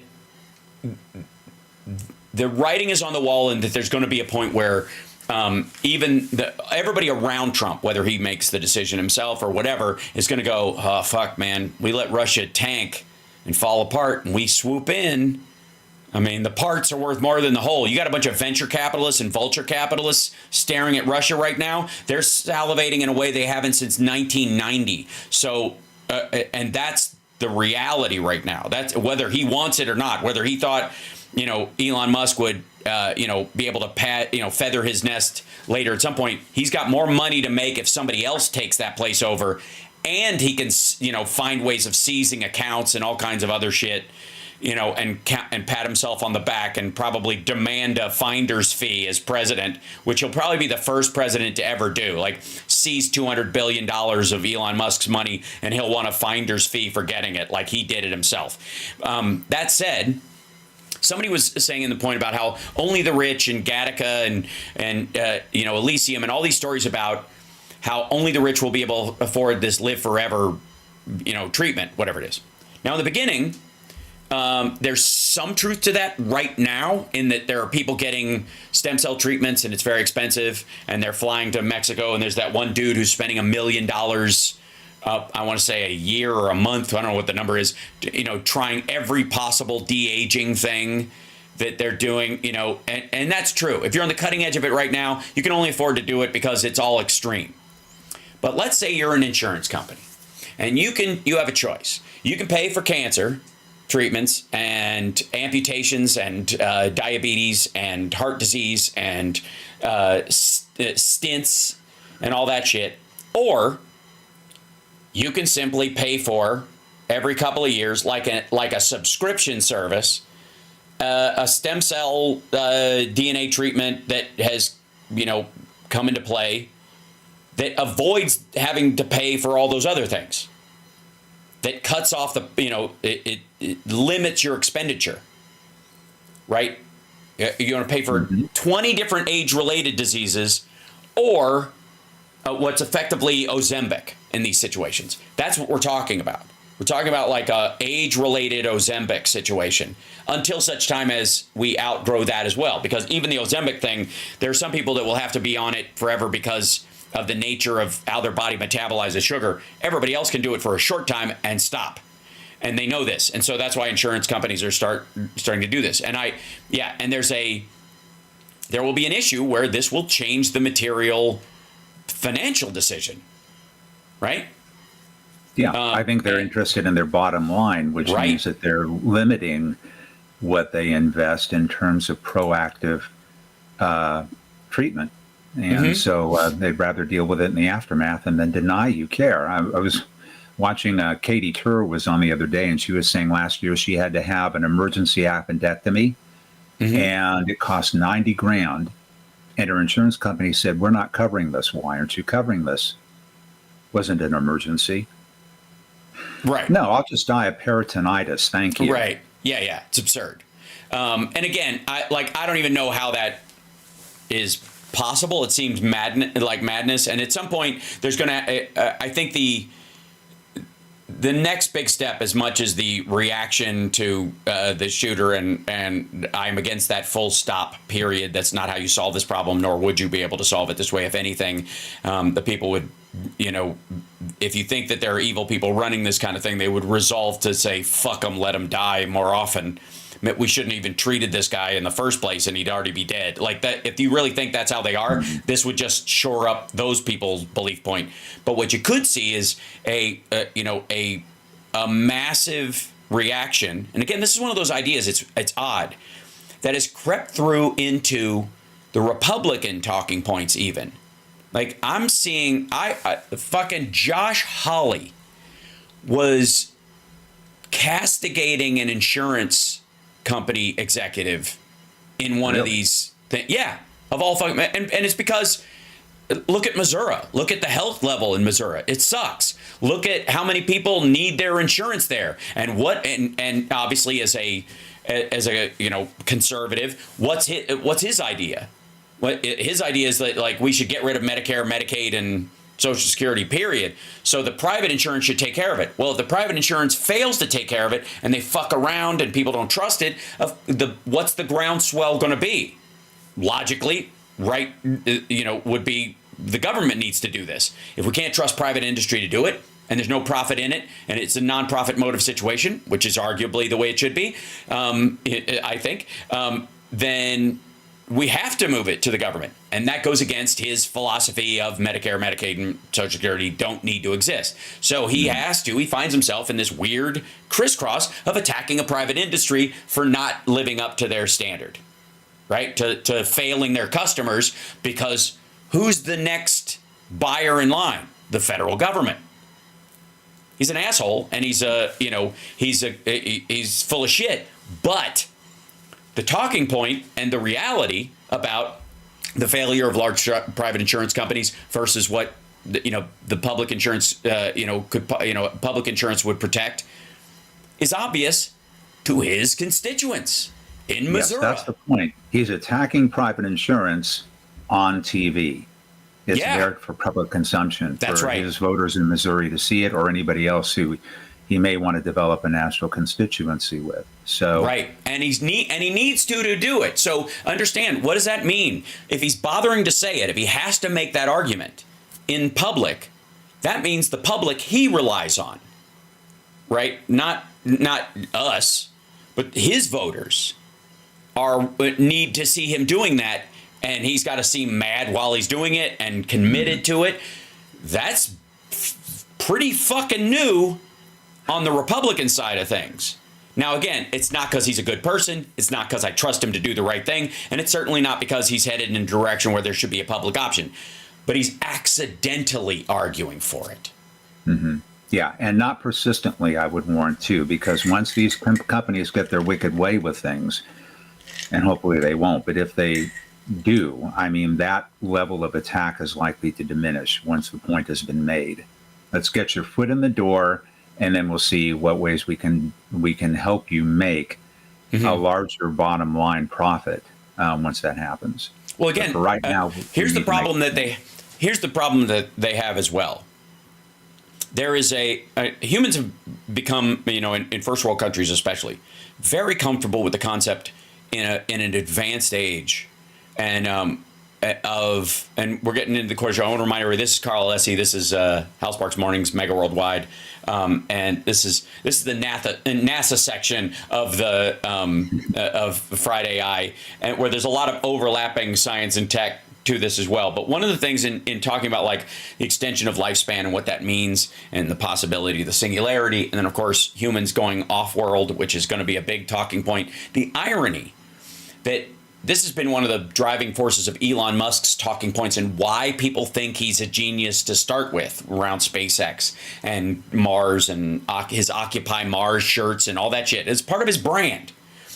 The idea that the Republicans are now being forced to shepherd the bigger advances in space travel because of the necessity of it and because of the tide of the public's belief about it really speaks to the strength of the argument that people like Carl and I have been making for a long time, the very pro-NASA crowd, and the people who recognize the value of the scientific experiments that happen both in getting us to space, because there's a lot that we learn just trying to get people to space, and once they're there, what they can learn and what it's like to grow crops on another planet or do those kind of things will teach us how to grow them here in deserts and the like.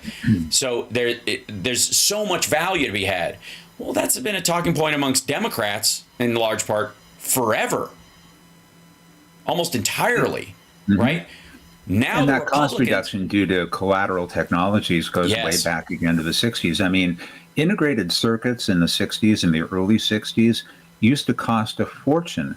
Their price plummeted because of the consumption by the federal government for things like the Apollo program.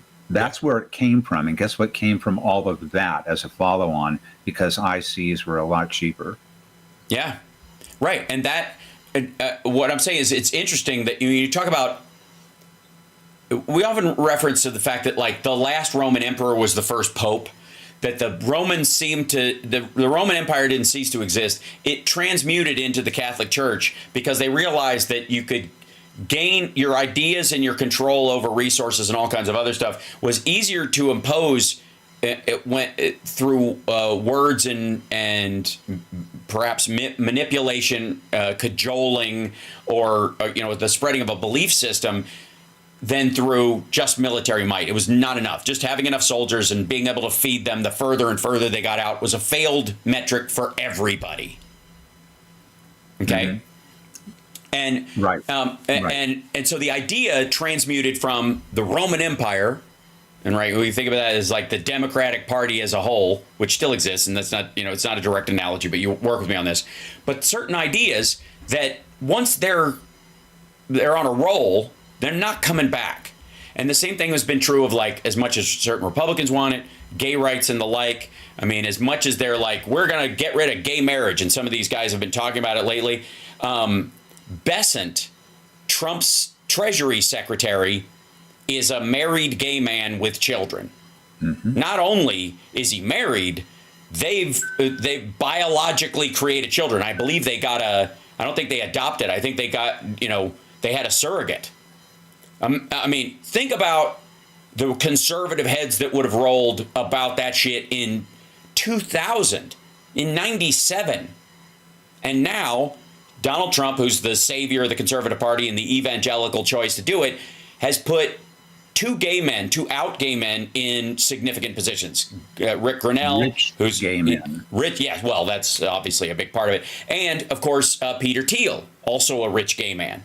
But still, I mean, but what I'm saying is that when they make the choice, if they're fumbling hand to hand, their priority is not again so anti-gay that they will cut off their nose to spite their face.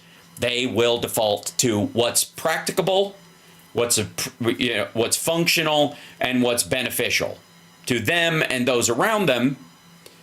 But that's a huge leap from the religious conservatives of the 80s and the 70s, right? It's transmuted into that. I mean, there's been this debate, and I've heard some very intelligent people whom I otherwise respect who say that we as a Democratic Party are losing some elections because we keep drifting farther and farther to the left, and that's causing us to lose the working class, and so we need to come back towards the center. Well, wait a minute. Wait a minute. Wait just a damn minute. What used to be the center has been shifted by the Republican Party on a scale that goes so far out it's practically to Jupiter. And next stop, Uranus. Okay? That's where it is right now. We haven't moved, they have. And what we need to do is find a way to get people to understand where the center really is when it comes to the benefit of the working class and the working poor in this country. Agreed. I would argue I know it's not an easy solution by any means, but I'm just saying let's keep basic facts in focus. Agreed. And I would argue we moved them. Because like I said, for what it's worth, gay marriage being kind of a matter of rule, and again, that wasn't pretty any more than the beginning of trans rights was. But what we drifted into is you've got multiple what are effectively conservative trans people now. Blair White. I guess there's a couple of like online influencers who view themselves as more conservative. Gay influencers, lesbian influencers, and trans influencers who view themselves as conservative. Well, that's, for us, it seems weird and crisscross and how could they and all that kind of stuff. But think about the thought form that is happening in the Republican Party right now. Having to accept these people because they share your values in other areas and needing them to get the votes. That has shifted on their side, whether they like it or not. Again, you're not going to get that toothpaste back in the tube. That's the impact of democratic policies and I would say democratic ethics and morals on our side infusing into Caitlyn Jenner, another great example. As ridiculous as Caitlyn Jenner is and as awful as she is as a person, it's not... We struggle sometimes from a distance to go, what the fuck, with as far as Caitlyn Jenner. But we didn't come into this with anti-trans methodology, infused into our the baseline of the party, written into effectively the DNA code of the party, the way the Republicans are. This is what they're selling, and yet. What do you do? What do you do when you ran and arguably won in some markets on the idea that we got to get, men out of women's sports and trans bathroom, blah, blah, blah. And there's Caitlyn Jenner at fucking Mar-a-Lago using the ladies' room, for the record, at Mar-a-Lago. Yeah. That illustrates another point, too. And we were talking about gravity earlier and how gravity is contingent upon mass, right? Yep. Well, the larger people perceive the center of mass becoming with regard to conservative politics and the Republican Party, it's more, maybe I should be in that group. Maybe if you can't beat him, maybe you should join him. Right. Maybe I should belong too. Maybe they're right after all. Or even just, and again, I think this is like the unspoken truth, and why you can tell with Trump, like everybody coming up and congratulating him and all this stuff, is that they know he is, Biden will do the right thing whether he likes you or not. So you don't have to play to his ego. You don't have to kiss his ass. You don't have to show up. You don't have to clap when he walks in the room. But Xi Jinping, Kim Jong-un, and Donald Trump all are weak, pathetic little men who you can easily manipulate through their ego. And so, of course, everybody comes in, but they're not doing it because they want to, and they don't actually respect you. They do it because, all right, we got to clap or this dumb motherfucker will set a fire. And that's not, whether you can say that's power or not is an arguable thing, I guess, that we'll go back and forth. But the reality is Biden's had power to the extent that he expresses it, as has every other president. And it's just a choice about where you go or where you don't. But Trump thinks that all these people who came up and congratulated him at Notre Dame and all this kind of stuff is because they're excited about America or they're positive towards him. When in reality, they're just aware that he's an egomaniac. And if he thinks you like him, he'll like you and vice versa. Yeah, he may have the mind of a disordered child, and he does, but he also has the power to wish you out into the cornfield if he wants to. And they know that. Yeah. And that's why. It's not because they like him. good Lord. You could tell by how they laugh at him when he's not there. The point is that because he's in control of the U.S. economy at this point, or he will be, and he's in charge of the U.S. military, and they might need it at some point, those kind of things, right? That you know that you can manipulate him. If he thinks you like him, he'll like you, even if the maggots around him are still raging at you. It's why Biden was so friendly with him and cordial in the White House. And it drove, and as much as like Democrats were like, how could you? And freaked out about him, like, dude, you want him, because Trump is a toddler. And if you let him loose with that shit, he will wreck as much stuff as you want just for spite. He got rid of the pandemic response team just because Obama made a joke about him 6 years before, right? For no other reason. Anything with Obama's name on it, he chucked, even if it would benefit the people he would oversee. Yeah, the little treaty with Iran being one huge example. Exactly. So and which, by the way, set all this shit in motion. This whole there would be no October 7th bullshit. He set all of it in motion with the Golan Heights recognition, with the moving the embassy, all that shit, recognition of Jerusalem. That's what it does. That's why other people didn't do it before him, because they knew this shit would roll, right? Mm-hmm. Okay, so if you come up and go, oh, congratulations, what a win, he'll go, these people like me. He's that fucking dough-headed. He really will fall for it. So I say to other world leaders and governors and the like, fucking clap for dipshit when he walks around and go, absolutely. And then prep for the damage he will do by being stupid. Because he will do enough damage being dumb that you don't need him doing it for spite. It's a reality. This is so redolent of what was going on in the 1930s, what was going on with people like Chamberlain. Yep. And, when he surrendered Czechoslovakia to the Nazis without the Czech government even being present for the negotiations. And Churchill saying he had a choice between like making a deal with the dishonor. Taliban and not inviting the Afghan government. Yeah, such as it was, but nonetheless. But, Churchill said he had a choice between war and dishonor. He chose dishonor. He'll get the war later. Mm-hmm. This is what happens with people like Trump. You keep giving in and you keep giving in. You keep trying to appease them, and it just does not work in the long run. It only emboldens them, because when you have psychopaths like this who get power, there are people foolish enough to think, well, he'll grow into it. He'll recognize his responsibilities. Psychopaths, when they get power, do not get better. They get worse, without exception. Well, here's the thing. You know me in the Mindhunter quote, and it was such a lightning bolt. And by the way, it's attributed to Edmund Kemper, for those of you who don't know, but I don't know that I think it was just from the book and they put it in there, but I think it was more of an epiphany of the researchers, which was, it seems to me, all the insights you've gained about serial killers have come from the ones you've been able to catch. Meaning that no matter what you're doing in your decision, your opinion about something, you are always dealing with a subset. And you have to be aware of that to make a broader consensus experience. That's why we like multimodal studies, for example, as opposed to just single studies to make a decision. Because and even then, you're still only working with things that could get funding, are worth testing. People agreed that it was worth testing, and that you could carry out, and you finished the testing and it was conclusive. You know what I mean? Think about the narrowing of scientific study. Oh, he'll pop back in a second. There he goes. Think of the narrowing of scientific study to almost a needle point over time, because of all those things have to be satisfied before we're even talking about that. And then so we're excluding all these other possibilities whenever we're discussing these things. And it's just the reality of dealing with these things. And in this particular instance, every other world leader we're talking about on a bunch of fronts, we've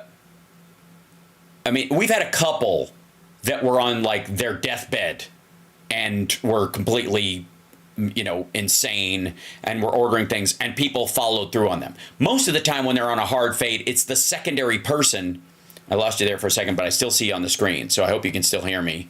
But there he is. There you go. Got you back. You were still on screen. We still had you, but okay. I'm here. I can see it. Point being is that and they've had this with monarchs a lot too, syphilitic leaders that are completely out of their minds.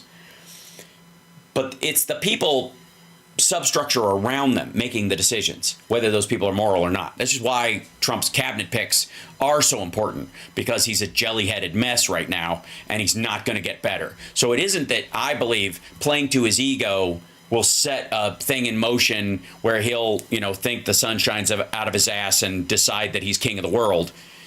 It's that it won't matter after a little while, because his brain's on such a fucking hard fade that congratulating him and stuff is like bringing pudding to grandpa at the home. And he starts singing songs from the 1940s because he feels happy again for the first time, and that's all he can remember. Trump is getting very perilously close to that already. And it's not going to get better as stress goes on. Let me tell you, again, the man cannot feel shame because he doesn't give a fuck. But he cares about his image, so he can feel embarrassed. And the most stressful thing for him is being embarrassed. The legal stuff that he went through in New York had fucking nothing to do with whether or not he'd committed a crime or fraud. He didn't give a shit. That made him angry and gave him some fight. You know what aged him, and you could watch him just withering under this, was the awareness that people were getting that he doesn't actually have all that money. That's the news point in all these stories. The thing he always hinged on, that he would sue people and then back out because he couldn't back it up, was, he doesn't have all this money actually. And people were just Streamlabs is a pain in saying chatters are posting. Sorry, Ken Hal changed Streamlabs. It's bouncing people for what? I will check that, make sure. I mean, I don't know if they're using racial epithets or just too big of words or all caps. I don't know. But I will work on it. I will change the standard if it's being overtly, rude. But that said, fucking computers, am I right? AI. So the point I'm trying to make is that he's, that speech he gave at the bell ring about the, in front of the Time cover, good Lord. Like he was falling apart already. Now, what happens when he's embarrassed because the war doesn't end in 24 hours as soon as he becomes president? What if Putin pushes back and mocks him because he's not about to leave and shit's hitting the fan? That's embarrassing. Again, he won't feel shame about it because he doesn't give a fuck about other people. But he can be embarrassed because he cares about his image. Well, then the next level of defense is denial. I never really said that, well, let's talk about this instead. He simply won't address the fact that he was going to end the war in a day. Right. It never happened. I mean, this is what psychopaths do. Right. You'll have all the evidence right in front of them. It's amassed that will convict them in a court of law, and they'll say, I didn't do that. They are actually creating that. That's not true. That didn't happen then. The timeline is mixed up. They have no compunction about doing that because when that's the last level of defense, they will defend themselves. Right. Well, and again, they have to have the capacity to do it, which is again, the other aspect of it. And most of the people we're talking about, that subset that I was referring to, have had the ability to do it.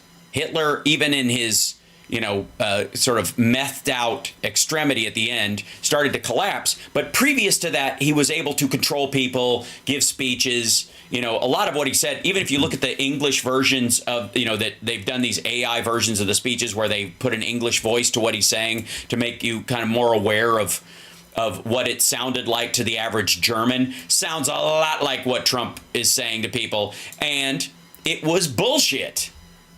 And again, it was National Socialist rhetoric. Now, nobody really thinks at this point that, in his material exercise of power, that Hitler was a socialist, right? But he that's built the what Autobahn. Right, but he ran on the idea of, besides getting the infrastructure and getting the trains to run on time, right? He ran on the idea of being a populist in that regard, the same way Trump did. The problem is that right people. You've got to pay the piper at some point, that the people expect that. And that's where you get people like, our friend from Missouri, having this oddly Bernie Sanders moment with a insurance executive. I swear to God, if you took what Hawley said to him, to this guy, and it was a quote from Bernie Sanders or somebody like that, you wouldn't bat an eye. You'd go, oh, this sounds like something that Bernie Sanders would say when he's angry with a. The problem is the reason why. Why is he doing it? Well, part of it is he can't escape the reality that these assholes are terrible and they steal from people and they undermine people's health care on purpose and all that shit. And he's got a bunch of voters who need it. Never mind the fact that he, needs it. The fallback is the government picks up the slack, right? So he's against that. So he's in trouble that way. And that is us. That is the Democratic Party. That is liberal ideals infusing so deeply into the body politic that even the populists on the Republican side have to run on things that sound, never mind the divergent racism of the border shit, that sound very similar. Even Trump with his, we're going to have a great healthcare plan and blah, blah, blah. You know what I mean? But still, as you pointed out, he is advocating for all this to work and be reformed within the framework of private competitive enterprise. They would still fall back and will fall back on the idea of government intervention of, oh, well, they'll just go in and have the government pull the plug on grandma, as Chuck Grassley said, and made it stick. So that fight will always continue. And of course, it will always be lacking in validity from their side, as it always I agree. has. But I also think one of the things you have about these situations is death by 1,000 cuts. And the Republicans are being forced right now, against their will, to slice away at private insurance, for example. In the same way that they're having to slice away at their idea of abandoning space, which they were doing for decades. Because now Elon Musk is standing right there next to Caitlyn Jenner at Mar-a-Lago, next to an adjudicated rapist with 3 wives that he's cheated on. So all these family conservatives, family values conservatives, anti-NASA, anti-science, and anti-gay, and ran on anti-trans issues, and they're all having to imagine being a maggot staring at this right now. Now, I'm sure there are. This happens when, I don't know, when Liz Cheney was on stage with Harris. I think people understood that Liz Cheney is not Dick Cheney. We don't visit the sins of the father on the children. That's wrong. So you have to measure what she believes versus who she is. And she's a lot more like Kinzinger as a conservative than she is like her father, right? She's and she'll protect her father's image as a daughter, but more than, it's almost as if, and I think you can tell this with Liz Cheney, that if she hadn't been his daughter, her criticisms of him would sound a lot like Kinzinger's or other people's, right? That's just normal, right? But it's her dad. Okay. That said, imagine how you felt like this bit. Like, oh, fuck, there's a Cheney on stage with Harris. Ugh. Like, you cringe a little bit about it because of what her dad did. And that's understandable. I get it. I totally understand that reaction. But imagine a maggot looking at a stage where Donald Trump is on stage with 2 gay men with married gay men with kids, and 2 former Democrats, a bunch of Indians, and literally Indian Americans, and Caitlyn Jenner at a fucking ball at Mar-a-Lago. A ball. Like it's fucking the Great Gatsby. Imagine what they're thinking right now. Now, part of them think he's the lottery and they've won it. And they'll think that for a while. Until, like last time, because it's not going to change, they realize that he's coming for their wallet, for their life, because he doesn't care about it. And that cognitive dissonance, once it snaps, is going to be ugly. Yeah, there's, Carl Sagan wrote Cosmos a number of decades ago, and he had a chapter in there called The Persistence of Memory. Well, there's also a collateral to that, and that is the power of making people forget. And people will forget very quickly what somebody like Trump said or did. Witness the last few years, just to give you an example. I mean, there was a time when people were in the cult of George W. Bush. Now it's George W. what? Right. Ronald Reagan, who? He believed what? No, he didn't. Do you even MAGA, bro? Yeah. Please. So we have to be aware of that factor too. Agreed. I mean, and again, if he was, a lot of the parallels have been made between him and, Hitler going away and coming back and whatever. Hitler was, I want to say 40, somewhere around there, when he came back the second time. He was a young man when he was first put in prison, maybe early 20s, something like that. Yeah. So he was a bit younger. The beer hall putsch was in the early 20s. Yeah. And, he was chancellor in 1933 and then became, of course, supreme leader of the Führer of Germany when Hindenburg died. By then, he was, about 43? Yeah. I think. Yeah. So you're talking about a 20-year period, and he was 41, 43. People are saying when he came to power. Trump is not 43. No. Okay, is my point. And he wasn't 43 when he left. So, and now he was the oldest candidate ever to run. He is now going to be the oldest president we've ever had. He will age past Biden if he lives. Trump, not Biden, I mean. And that is like, it's going to be enormous. Like his fade, Hitler's fade at the end of his life, because he was gacked up on Pervitin and losing his mind, stressed out and all that shit, was swift. It was a period he was like humming along, and then pow. Trump hit his pow point sometime last summer. And I saw it in his rallies. Everybody else saw it. Again, he was apparently under medical supervision for a week after the election. Yeah, he disappeared. Because he disappeared for long periods of time during the campaign, for that matter. Yeah, and that's not going to change. That's going to get worse. It is going to, once that starts, you can't undo it, and he's not doing anything to undo it. Right? That's the other thing. So the people around him are in two camps. Either they are too far gone and think the sun shines out of his ass and think everything he says is magic, and he's just, in the way he talks is the weave, and it's so smart I can't understand it. And they're that fucking Marge, or Lauren Boebert or Loomer or whoever the fuck are around him that believe that, or But let me tell you something. Matt Gaetz doesn't think that. You can tell. You can tell there are a bunch of the people around him who are hangers on and show up. So those motherfuckers, all of them, know, oh my God, I'm having to pretend that this guy's smart just to get my way. And they're parasites. They're not against it. I mean, that's what suck-ups do. That's what yes men are doing. They're jockeying for position. But again, there's only two camps. You either believe it or you don't, and most of them don't at this point. And you can watch that ring the bell thing, man.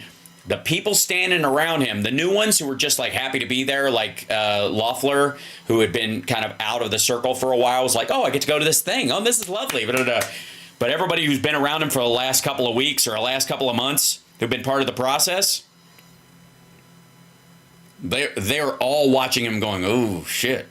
Uh-huh. Ooh, but they're riding those coattails. They're going to be on that ride as long as they can ride it. And then somebody who's a nobody right now, which is J.D. Vance, will become somebody with extreme suddenness. And then they're going to have to court him. Yeah, but they also, and which I would worry about if in the same shape as Hitler's sense, they had massive control over the House or the Senate. For example, massive control, 60%, a filibuster override in the Senate, or a true mandate in the House. They have neither. No. And that's where the only thing, and we went way over, and I appreciate you hanging out with me, Carl, because I love these conversations. You and I have these. This is basically, this is how Carl and I go off after my shows at Flappers. It's 12:13 at night. Yeah, right, exactly. When they're trying to run us out of there. And I'm like, but, in those situations, you're absolutely right that if you have a leader who vacates the space and they don't have a balanced, an overbalance, or they have control of the houses of parliament or what have you, if they don't have that, you have to have a charismatic leader that infuses everyone around them with this kind of antichrist level of obedience. Vance ain't that guy. He's not even close to that fucking guy. And Trump used to be that guy in theory, and the more reality you hear about him, the less people, more people will distance from him. See all the stuff where people go like, well, I don't like the mean tweets, but that's them distancing themselves from him as a human being some sort of perfect sent by God thing. And it was a 1.6% margin, 1.5. So the idea that he had a runaway mandate is just fucking stupid. So that fades down. And until somebody engages those voters again in that same way, they're not going to line up behind fucking him or Rick Scott, or think of the Republicans in line to be president after this. They're Burgum. Seriously. Yeah, so, I can't think of anybody. I mean, there was, in another generation, there was George W. Bush, who even then I couldn't understand the appeal, but nonetheless, a lot of people had it. I'll tell you who it is. I'll tell you who it is. It's Thune. And Thune is, but the problem for them is that he's a rhino to a bunch of these assholes, right? They think of him as a rhino. Now, maybe after Trump passes and time passes or whatever, and he's a rock solid conservative and he manages to he gets the tax cut pushed through, they'll forget all about it because their memory's about as long as their dicks. So it doesn't matter. But Thune, he's super tall. Holy shit. He looks like an astronaut. He's from a red state. He's got a rural background in that regard. And he's, they'll paint him whatever picture, and he will, look at him standing amongst those guys and think about dominance amongst, primates and the tall factor in corporate America. Well, with the exception of the tall factor, that's redolent of Mitt Romney, and Mitt Romney only got so far. I mean, he had the looks, he had the appeal of being a nice person that people liked despite what he was doing or advocated. Well, as Yoda said, always emotion is the future. He was also, who knows? He was also a Mormon, part of a religious minority that Christians in particular on the Republican side are suspicious of. So it wasn't. They shouldn't be because it's an election and it should be secular, but there you are. Yeah, but again, that's not a problem we have. That's a problem they have. That was their guy that they wouldn't vote for. Same thing with Sarah Palin. You could put Sarah Palin as the vice presidential nominee, but when she's got a 70% likability rating and a 20% electability rating, meaning only 20% of the Republican Party thinks she should be anywhere near the presidency as a vice president, much less as president in case, McCain drops off and he's old, which was a concern for them, right? That you can tell that they were like, oh, no. A woman president is very possible. If McCain dies, he would have survived his first term by his age, how he lived, but he wouldn't have necessarily, and his second term, in theory, right? Depending on the stress, right? Difference between being a senator and a president's a lot. And he actually gave a shit, so he probably would have aged harder. It probably would have taken a few years off his life like it does everybody. So the possibility that she could have been president was always there. And they went, we'll say we like a woman as vice president, but fuck that. Well, I hate to have to say it, but the other dynamic for Sarah Palin, given her base is, I think she just passed her sell-by date and she didn't look as good anymore to them. And so the appeal was gone and everybody's now forgotten her. Mm-hmm.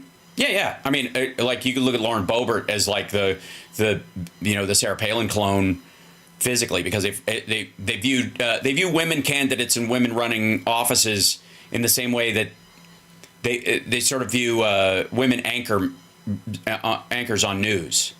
Eye candy largely, but you assume that men are doing the news gathering, right? I don't mind watching her say the shit, but she's not actually doing the thing. It's why they focus so much on on women as the front of organizations that Trump either wants to dismiss as organizations like the Department of Education or subvert because they think the women will be failures. So Yep. Anyways, thanks for hanging around. I appreciate it. I hope people enjoyed the show. Me once again, I always love to do it. Yeah. And there is a tremendous amount of news. I'm gonna this afternoon show will be chock full of all kinds of stuff. But I feel like I have a responsibility to throw more kind of like news as it's breaking into things, because right now, even the right-wing news is only responding to the potential for Trump being their savior. So they're not talking about much. And even yesterday when we were talking about the Tim Pool thing, we ended up branching off into what was really happening in AI kind of a day early. And a lot of that had to do with just the fact that these guys aren't paying attention to anything except, oh gosh, our guy, right? They have no idea what's going on in the rest of the world except for, ooh, that sounds crazy. Like you listen to how they talk about Syria, how they talk about Israel and Lebanon and Gaza and Gaza who now, right? Or Ukraine, Georgia, what's going on over there, Armenia and Azerbaijan. It's all one big cloud that they won't even try to understand. And it's clear. It's obvious. They're like, I don't get it. The world is wild, and he'll fix it. He'll throw the switch. Deliverance. Right. So thanks so much, Carl. Appreciate it. And we'll see you again. And the next Flapper show, I'm setting the dates soon with, I'm talking to Barbara and them at Flappers, but it'll be the last Friday of every month starting in January. You're scheduled for the 27th. Yeah, we had to move that one. We had to move that one as well. Oh, really? Yep. So you're not going to be there this month? No, because they had to move it, like both of them. So, and I couldn't move it back because of traveling with my kid for the holidays. Okay. So family first, as we do. I might throw in like 2 in January, like first week and last week, depending on how we work it out, because I got to go to LA for a gig for Nerd Halen. So I might try to overlap it. We'll see if we can work that out. But I'm going to talk to them this week about it. So that, and all the Patreon folks, that's part of the thing they get is a beyond being the supporters of the show and making it happen, is the fact that they get a free comedy show every month, whether they're there or not. So why can't Flappers be in Florida? I'll be back down there. I just have to get a new stand-up agent. My agency collapsed because of the SEC, and I have been so busy with you guys, I haven't bothered to go find one. And I've been just fine. I've been so goddamn busy. I don't even have an agent right now because I haven't had a chance to look for one, and I don't need one. I don't need to chase one because I've built this thing here with you guys. And I have a book to publish. I don't know if I'm going to need a literary agent or not. I really don't these know. Days? It's too early for me to know. Believe me, when they started talking about AI agents, I was like, if only. So, anyways, much love. Thank you, Carl. See you soon. Thank love you. the choice. Yeah. Cheers. I will. And there he goes, ladies and gentlemen, Carl Lessie, and it worked just fine. We had a couple of digital kerfuffles, but other than that, it was all right, just good. And I will chase down the Streamlabs thing that apparently was castigating people for being naughty or something. Let's see, the streamer. The show's over, so I can just hang out with you guys. What are you doing? What are you doing? What's happening? Chat room, shit. Went way over. Get AI to find one. An agent. Well, that's the thing. I've tried it, but they're not. A lot of them aren't up to date. So, I am going to set up. I should set up an AI agent that seeks out agents and then responds to them. I know. I love this shirt. Isn't this amazing? Let's see. All the widgets.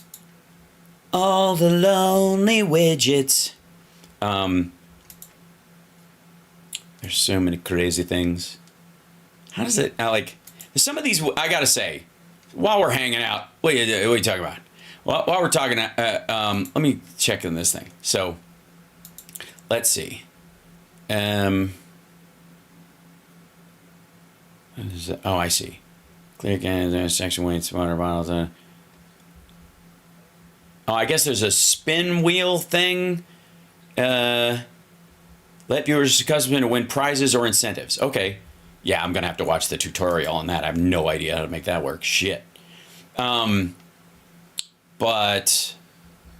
streamer butt. Where is the bot? And it's doing its thing. The streamer bot's being a big old jerk. Why are you doing it? We don't know why. I'm looking it up right now, trying to find the. You investigate drones over New Jersey. Oh yeah, I did. Wait. Oh, no. Okay, let's get to that. You guys were wondering about. Okay, back on some other track. I'll do my fixing of shit offline. I made notes about this morning. Oh my God, I found the funniest thing for me. I mean, you guys know what makes me laugh. You guys know that when I see a news story and I read all the way down and I'm like, you mother jammas. Let me open up my Notion here. Oh, so good. Oh God, it is so aggravating. Okay, the drones. No, we're not concerned. Now, drones are cheap, easy to get.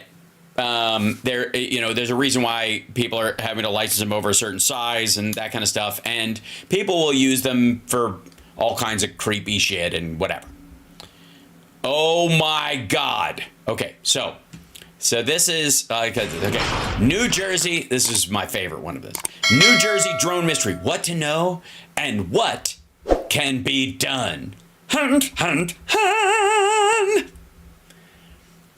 Since mid-November, what are believed by many. See that sentence? What are believed by many to be large aerial drones. What are believed by many. Ooh, God. Think of all the things that are believed by many that ain't shit. Okay. Have been spotted at night throughout central and northern New Jersey. Because, that's where they go. Also, War of the Worlds. Anyways. Who have been posting videos of the aircraft on their social media accounts and prompting increasing demands from local and state officials for answers. Lawmakers from New York and New Jersey this week sent a letter to the heads of the FBI, the FAA, Department of Homeland Security, requesting that the agencies brief them on the issue. Dun, dun, dun. Okay. We write with urgent concern regarding the unmanned aerial system activity, UAS, that has affected communities across New York and New Jersey. In recent days, the letter from New York Senators Chuck Schumer and Kirsten Gillibrand and New Jersey Senators Cory Booker and Andy Kim stated they asked to be briefed as soon as possible on how your agencies are working with federal and local law enforcement to identify and address the source of these incursions. There's the incursions. Now, why they know they're drones? Well, in some cases, I guess they're noisy. That's how, again, maybe they sit still. All right. According to DHS handout, it is unclear who is operating the drones, but the state of New Jersey and its agencies are not involved in the operation of the reported drones. Reported drones, again, what many people believe to be, right? And the DHS is like, we don't know who's operating this. An aspect of the ongoing federal investigation. According to DHS, there is as yet no specific details about the drones. Indeed, if they are drones, okay, such as the manufacturer model, and that while drones are generally required to have tracking capabilities, not all drones comply, and investigations are going to identify the operators. At this time, according to the FBI, there are no known specific or credible threats related to these sightings. Okay, my favorite part, way down. Can someone shoot down, capture, or disable a drone? Yes. What should you do if you see a drone? Okay, so this is not a good idea to shoot them yourselves. Where's the... Yeah, here it is. Yeah, this is my favorite. This is John Kirby talking about it. During his briefing on Thursday, this is the part that made me laugh. During his briefing Thursday, Kirby also said that federal authorities and state and local law enforcement have not been able to corroborate any of the reported visual sightings. To the contrary, upon review of the available imagery, it appears that many of the reported sightings are actually manned aircraft that are being operated lawfully. Manned aircraft operated lawfully, just by reviewing the available imagery.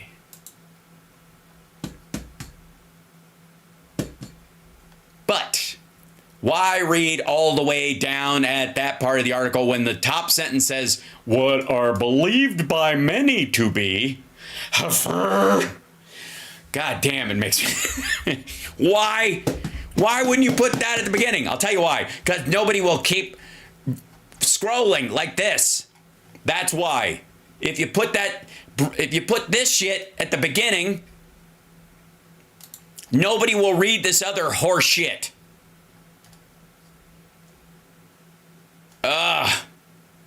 Lawmakers concerned over drone sightings, demanding answers. Oh, and fucking Marge. Jesus. Marge's response. Like, this is bullshit. What the fuck? She was like swearing at reporters about this stuff. And you're like, asshole, they're drones. Get the fuck out of here. And then the other dude was like, yeah, there we go. Like, some of these are just helicopters in the area. Like, they're just mixing and matching. Like, suddenly everything in the fucking air around New Jersey and New York, God knows that's not like heavy trafficked area. It's not like you can't rent a helicopter every day, all day to fly around and see the view of the Manhattan skyline. And then all of a sudden at night, you're like, where'd these lights come from? You're like, asshole, they're always here. Yeah, but, oh, God. It's just so aggravating. Howl on the grifty grift of the media scare industry. Yeah. So aggravating.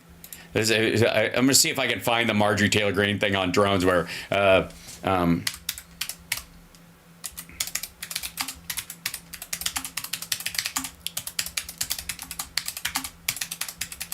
And why, like, she's in Georgia. Like, she gives a fuck. Like, they're all there.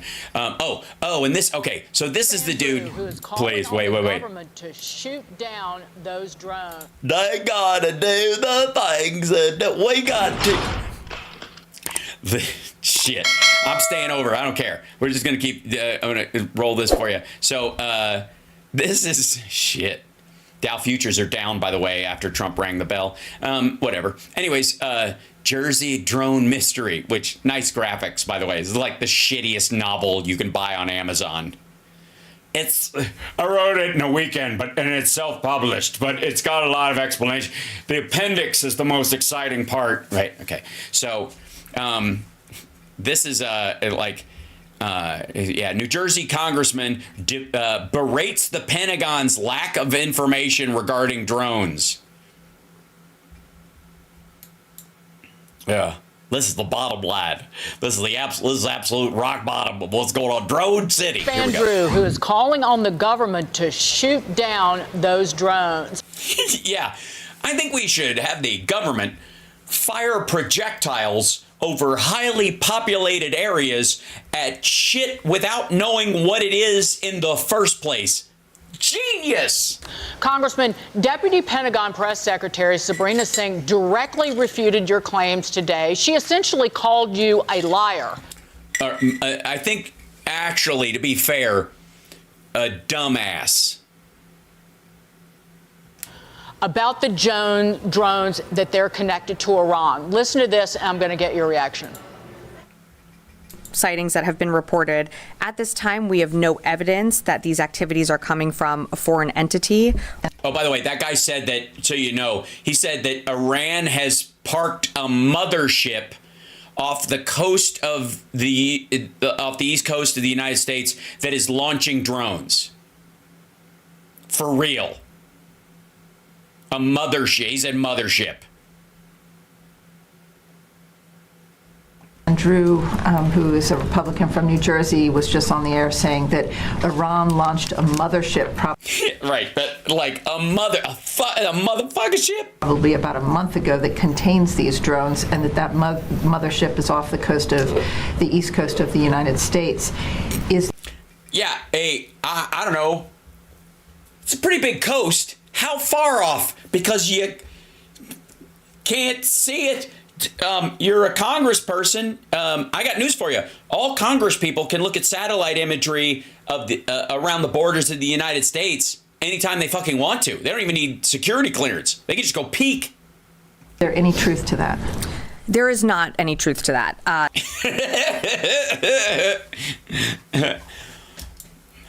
mean, there may not be any truth to that, but it may not be true. But it is what we wish were true. There is no Iranian ship off the coast of the United States. And Excuse excuse me, they didn't say ship, he said mothership, which is obviously a giant floating docking mechanism, something that we don't have, and the Russians don't have, and the Chinese don't have, but the Iranians are wildly ahead of everyone else on quadcopter motherships. Jesus God, this fucking idiot. There's no so-called mothership launching drones towards the United States. Congressman, your reaction to her? Well, I don't know where they're going then. Let's really think this through. Well, no.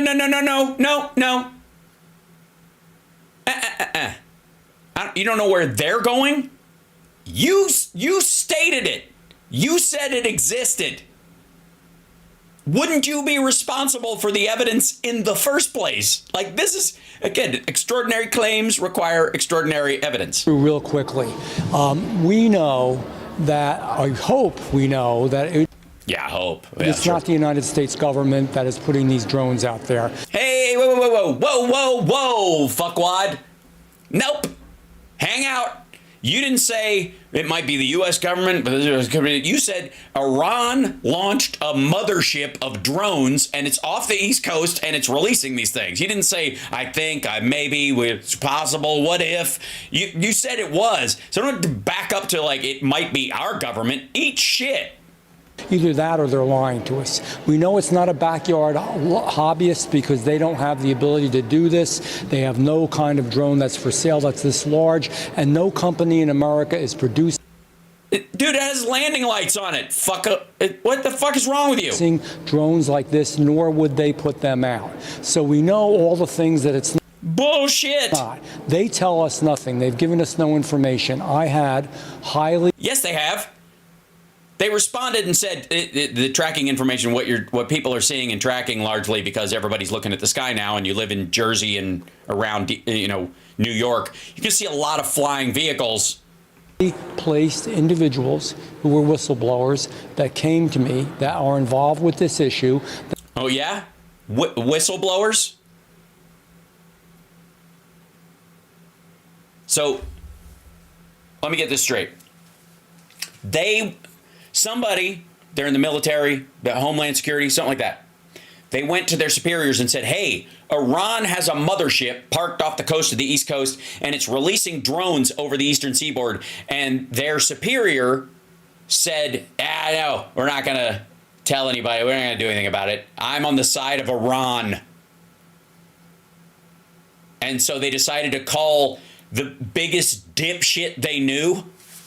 That have high security clearance, but you're in the Congress. Don't want to use their name, and I don't blame them because they don't want to get in trouble and they don't want to affect their jobs. But the bottom line is they have real concerns. It may be Iran, it may be China, but no, motherfucker! You didn't say maybe. You said Iran had a mothership parked off the coast of the eastern seaboard of the United States and was launching drones from it. Don't if maybe your way out of this, asshole. Here's the deal. You fucking Keebler elf. Iran does have a mothership.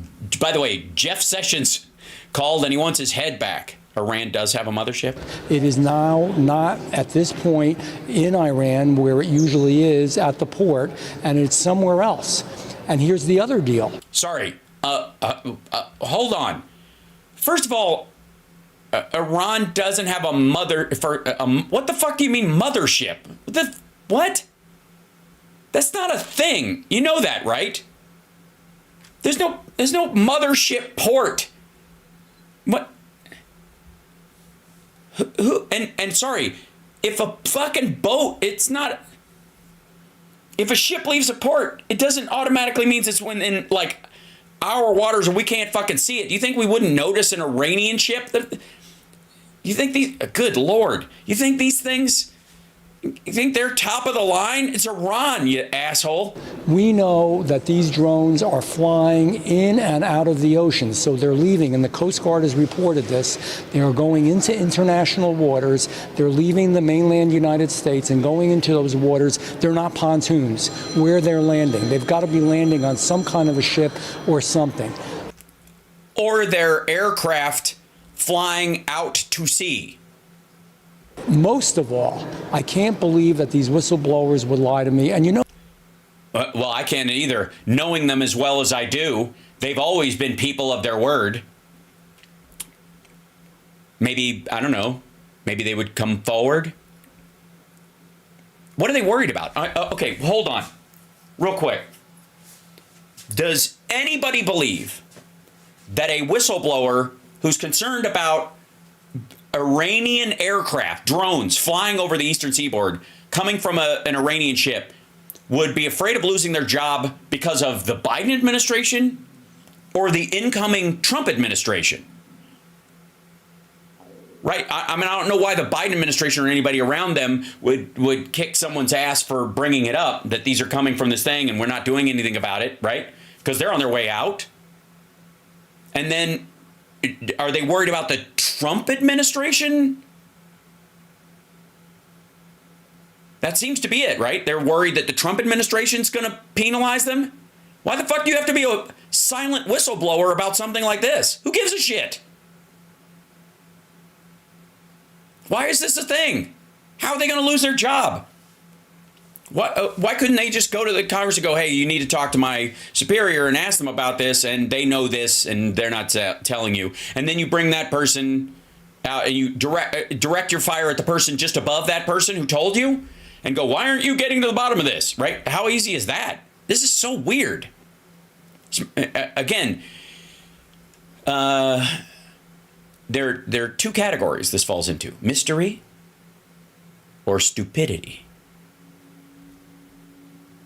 I'm going with stupidity. You know what, Megan? I hope that they're wrong. But if they're wrong, then tell us what it is. No.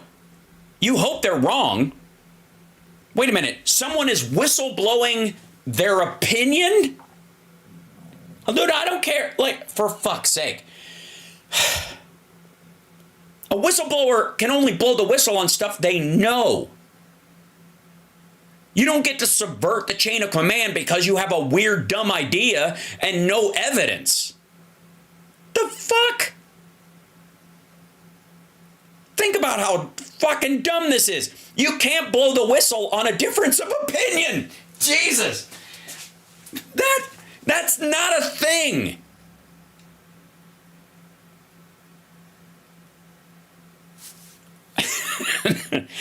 Excuse me. And by the way, I have to say, as an epiphany, this explains so much of what Republicans have viewed as whistleblowers over the last few years. Think of all the times they brought up whistleblowers. People, those assholes at the IRS that were, we should bring in all this stuff we saw on the internet about Hunter Biden. Like, motherfucker, you can't use that. It's not evidence. And if you try to bring it in, it'll ruin all the other evidence we have. But I think, all right, get the fuck out of here. That's a difference of opinion. You can't blow the whistle. Oh, fuck me. I was not expecting it to be this dumb this quickly. The bottom line is our government is saying we don't know what it is, we don't know where they come from, we know nothing about them. We won't take one down to figure out what it is so that... No, we're not going to shoot shit down first and ask questions later, especially when they're saying half of the things people are filming have human beings in them that took off from a New Jersey airport. We can analyze it, but don't worry. It's like going into a doctor's office and you've got a severe pain in your chest and you're doubled over. The doctor says, I have no idea what the hell you've got, but don't worry, everything's going to be okay. Yeah, but you're not going to go, open me up. I think it's an alien parasite. It's pushing against my... Right. You're not going to go into I'm having chest pains or whatever. Can you just open up my chest and see? Just shoot me in the chest and then look through the bullet hole. Motherfucker. God damn. Jersey, I'm begging you. Stop electing idiots. What the fuck? There's something wrong here. Yes, there is. And it's all between this point and this point. There's a lot wrong between those 2 points. Calling them whistleblowers, so I'm just wondering, are Oh boy. I maybe there's some hope. Maybe there's some hope. Maybe he's about to realize just how ridiculous. Are they asserting that there is a cover-up going on? Right. That would be the thing, right? There's a thing. And there's a cover on it because they're covering it up because the thing actually exists. Instead of, oh, there's nothing there. It's like, you know what? I know a magic trick that's similar to this. It kind of explains it very well. Let's see if I can, I'll grab this. No, that won't work. No, that's underwear. That won't work. I'll use this. I'll use this lovely piece of merch available. There's a cover up. There's something under this cover. What could it be? That's what it's been there the whole time. God damn. On here, or that things are known that should be shared but aren't being shared? I mean, why do you call them whistleblower? Oh, I'm afraid to push play because I feel like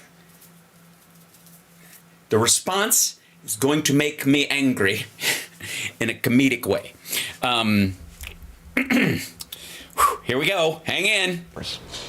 I call them whistleblowers because they are saying what they believe to be. Oh, fuck you. Oh, fuck you. Oh, I knew it. You. Oh, you know, it's the kind of anger that feels like arousal. I'm enjoying it almost. Fuck you. The truth, they've come to me. Whoa. It's even worse. Whoops. It's even worse. I know what the truth is, and this ain't it. All right. They don't want to be anonymous. Hold on. Saying what they whistleblowers. Listen to this whole. I'm going to try and not interrupt the sentence. Listen to the whole fucking sentence. I call them whistleblowers because they are saying what they believe to be the truth. Shit. I call them whistleblowers because they are saying what they believe to be the truth.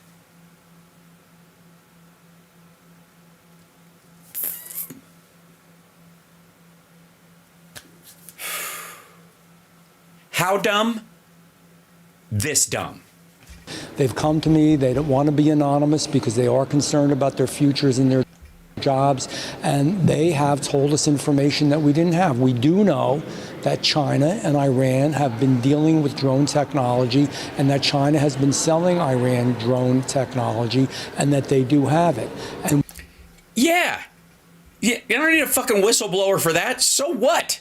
We do know, obviously, that Iran hates us. So all right, well, that settles it. Yeah, Iran hates us. It's got to be them. I am saying that this is something that really has to be evaluated. Yes, it does. And preferably by people who aren't fucking morons. Very well may be true. If it isn't, I'm a happy guy. But they came to me, they told the truth, and these are not... How do you know they told the truth? First of all, they didn't even say it was the truth. It's saying what they believe to be true. Some backyard, people at a barbecue who are looking up in the sky and seeing drones and inventing things. That's the footage you're showing. They're highly placed, reputable individuals with high security clearance. Great. I think that makes me more worried. I'm not worried about drones on the East Coast. I'm more worried that there are dipshits that embedded in our Homeland Security apparatus. These are real people. And oh, okay. I don't know what I am. I don't know what you are, but these people are real people. And that is enough to make me have concern. And it should also concern people that we have no idea what's going on. And by the way, it should concern people that... Also, those are fucking landing lights. I'm just going to say, real quick, let's just say you're a foreign entity. And your goal is to, I guess, either scare or surveil a group of people. Why would you put landing and safety lights on your thing? So that it complies with local FAA rules. Anybody know? Anybody know of a situation? It's like making your spies wear safety orange so they're not hit by a car crossing the street in the middle of the night. Bond, James Bond. Yeah, I know. I spotted you because you were wearing a traffic cone for a hat. We are 10 years behind China in our technology. That's a fact. I spoke No, we're not. about it in committee today, that we have holes in our radar system where we can't even analyze these drones and record them as well. Because we don't need radar like this. We have an ocean between us, stupid. We have satellite. We have satellite imagery that we can even watch at night. What is wrong with you? We don't need the radar because we have that, and we have an FAA. We have an entire systems. And we don't need battery fucking radar from World War II. You absolute tit. That we should, and we're not analyzing our airspace properly either. We've got a lot to do, man. We got to start paying attention to the real issues in this country, which is keeping us safe. Right. Drones were swarming Langley Air Force Base for 17 days late last year.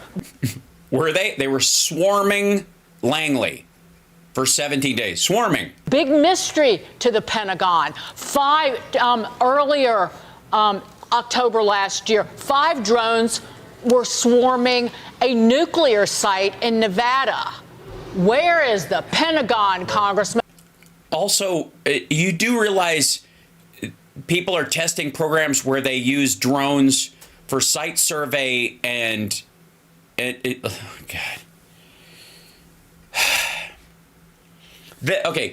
Last year, I think what she's related to, and this is what kind of sparked this more than anything, is there was a guy arrested for the Langley stuff. There was a Chinese guy arrested for the Langley stuff. So ever since then, citizen Langley drones.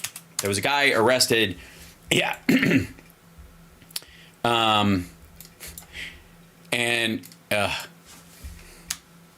This is at Vandenberg. Hold on. Put this over here. There you go. Chinese citizen arrested after allegedly flying drone taking photos of Space Force base. Vandenberg Space Force, named, of course, after Adrian Vandenberg, the replacement guitarist in Whitesnake. Federal investigators arrested a 39-year-old man this week after accusing him of flying a drone and taking pictures of Vandenberg Space Force Base in California. Arrest comes after high-profile drone swarms at U.S. military bases. Zhou Yinpiao, this guy right here, 39-year-old Chinese citizen and U.S. resident, was arrested Monday prior to an outbound flight to China. He was trying to bug out because they knew they were coming for him. Incident occurred November 30th after detection systems at Vandenberg noticed the drone and tracked it to a public park about an hour from the base. And obviously not from a mothership in the middle of nowhere. He was in a public park launching this thing or whatever. And they were able to watch it land. And discovered he had a drone in his jacket pocket, allegedly the same one that flew over the base. Later searched Zhao's drone pursuant to federal search warrant, saw several photographs. And then, also allegedly messaged someone about hacking his drone to allow it to fly higher than it could otherwise. So they busted him on that. Okay. And then where's this other thing? Said in the high-profile drone swarms. Strange drones have been buzzing U.S. air bases in the United Kingdom. Small drones have appeared in the area around U.S. Air Force bases in the United Kingdom this week, nearly 1 year removed from when similar activity happened at a base on American soil. RAF Liga, the RAF Mindenhall, and RAF Feltwell, blah, blah, blah. The number of systems fluctuated, and they ranged in sizes and configurations. To safeguard operational security, we do not discuss specific force protection measures. However, we retain the right to protect our installations. And by the way, this is the reason why the Pentagon's not saying anything, is because they're, in some cases, still tracking these people. In other cases, they're building cases. And in other cases, they don't want the other side to know how much they know about what they're doing. And maybe they just went, oh, they're spying again. Let's feed them fake images, because we can upload fake images to their drone and make it look like the drone took the pictures, and so we can fuck with them that way. Like, the idea that we don't have countermeasures is just silly. Whatever. Anyways, so the latest drone sightings come after it was reported in the Wall Street Journal that mysterious drones swarmed around the Langley in Virginia in December for 17 days. This is the one that she's referring to. It's just a guide on it. I thought it would be the story. Silly me. Also, can I show you something else real quick?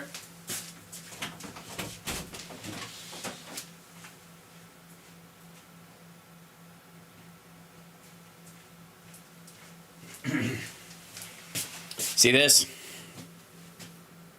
See this? It's a DJI drone, okay? It's $199, 4K video, and I can control it with an FPV thing. I don't have one because I didn't feel like spending the money. But you can put goggles on and guide it with a hand controller and see what it sees. But it also has these like settings on the top so that you can, if you're just filming yourself, you can set it and it'll fly up and circle you, or it'll follow you, that kind of shit. Okay, really simple tech, whatever. Dozens of similar things are coming on the market, and drones are becoming cheaper and easier. It was not me. I did not.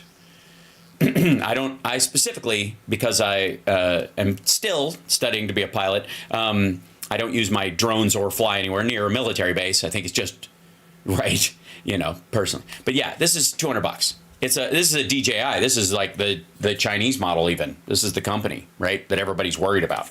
And again, they're not wrong. I don't buy the big DJIs for that specific reason. The smaller ones are easier to maintain security on, as far as what's in them and what they're used for and all that kind of stuff. The bigger ones have more room for circuitry, and you can backdoor all kinds of shit, so I don't use them.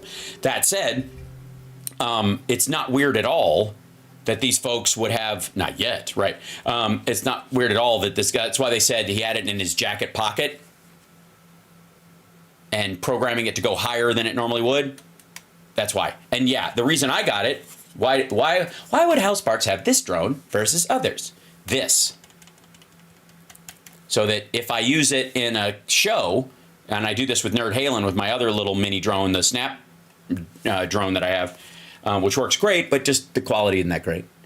I will, Cheryl. Is that this does the same thing that one does. It's just better image quality. And if it goes into the audience and falls on, on the ground or hits somebody, it's not going to hurt them because they can't touch the rotors. Right? Safe. Okay, there you go. Anyways. And other than doing nothing, Jeff Andrew, Congressman, we got to go. But please come back. Keep us posted. We'll have you back any. Keep us posted. There's a mothership sitting off the coast of New York. That's where you guys are. Like, I don't know what to tell you. You should catch the next train to Colorado and burrow into a mountainside. Thank you, sir. Oh, how do you? Somebody's asking this. How do you control it? Hold on. And this is White House downplays threat from drones. Blah blah blah. Again, because there isn't one.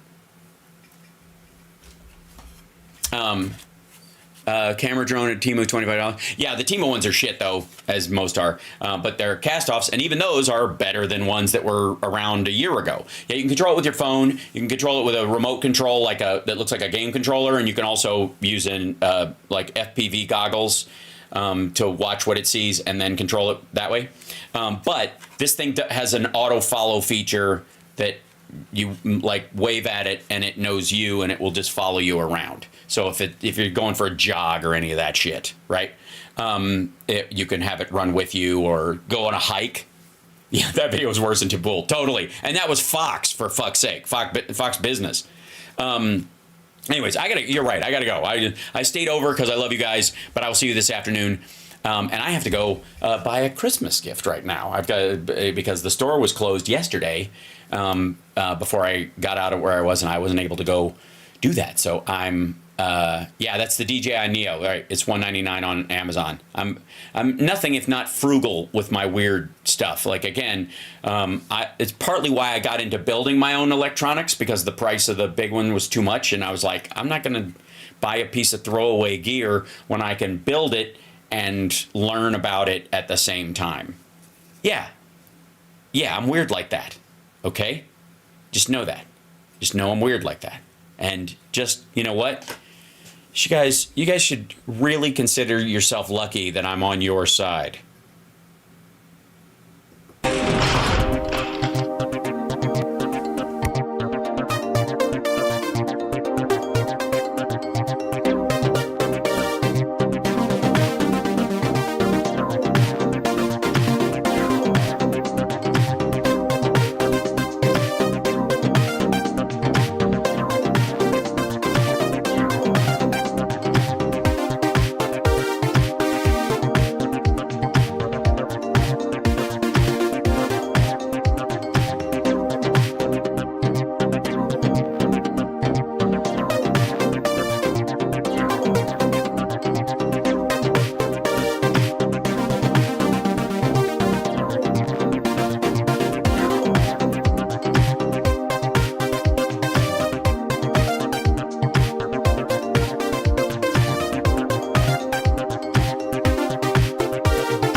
Melted cheetah. We have to talk about that on the Discord then. I'm curious about FPV. I haven't gotten into it at all, and I'm curious about it. So I'm gonna have to pick your brain. Join the Discord.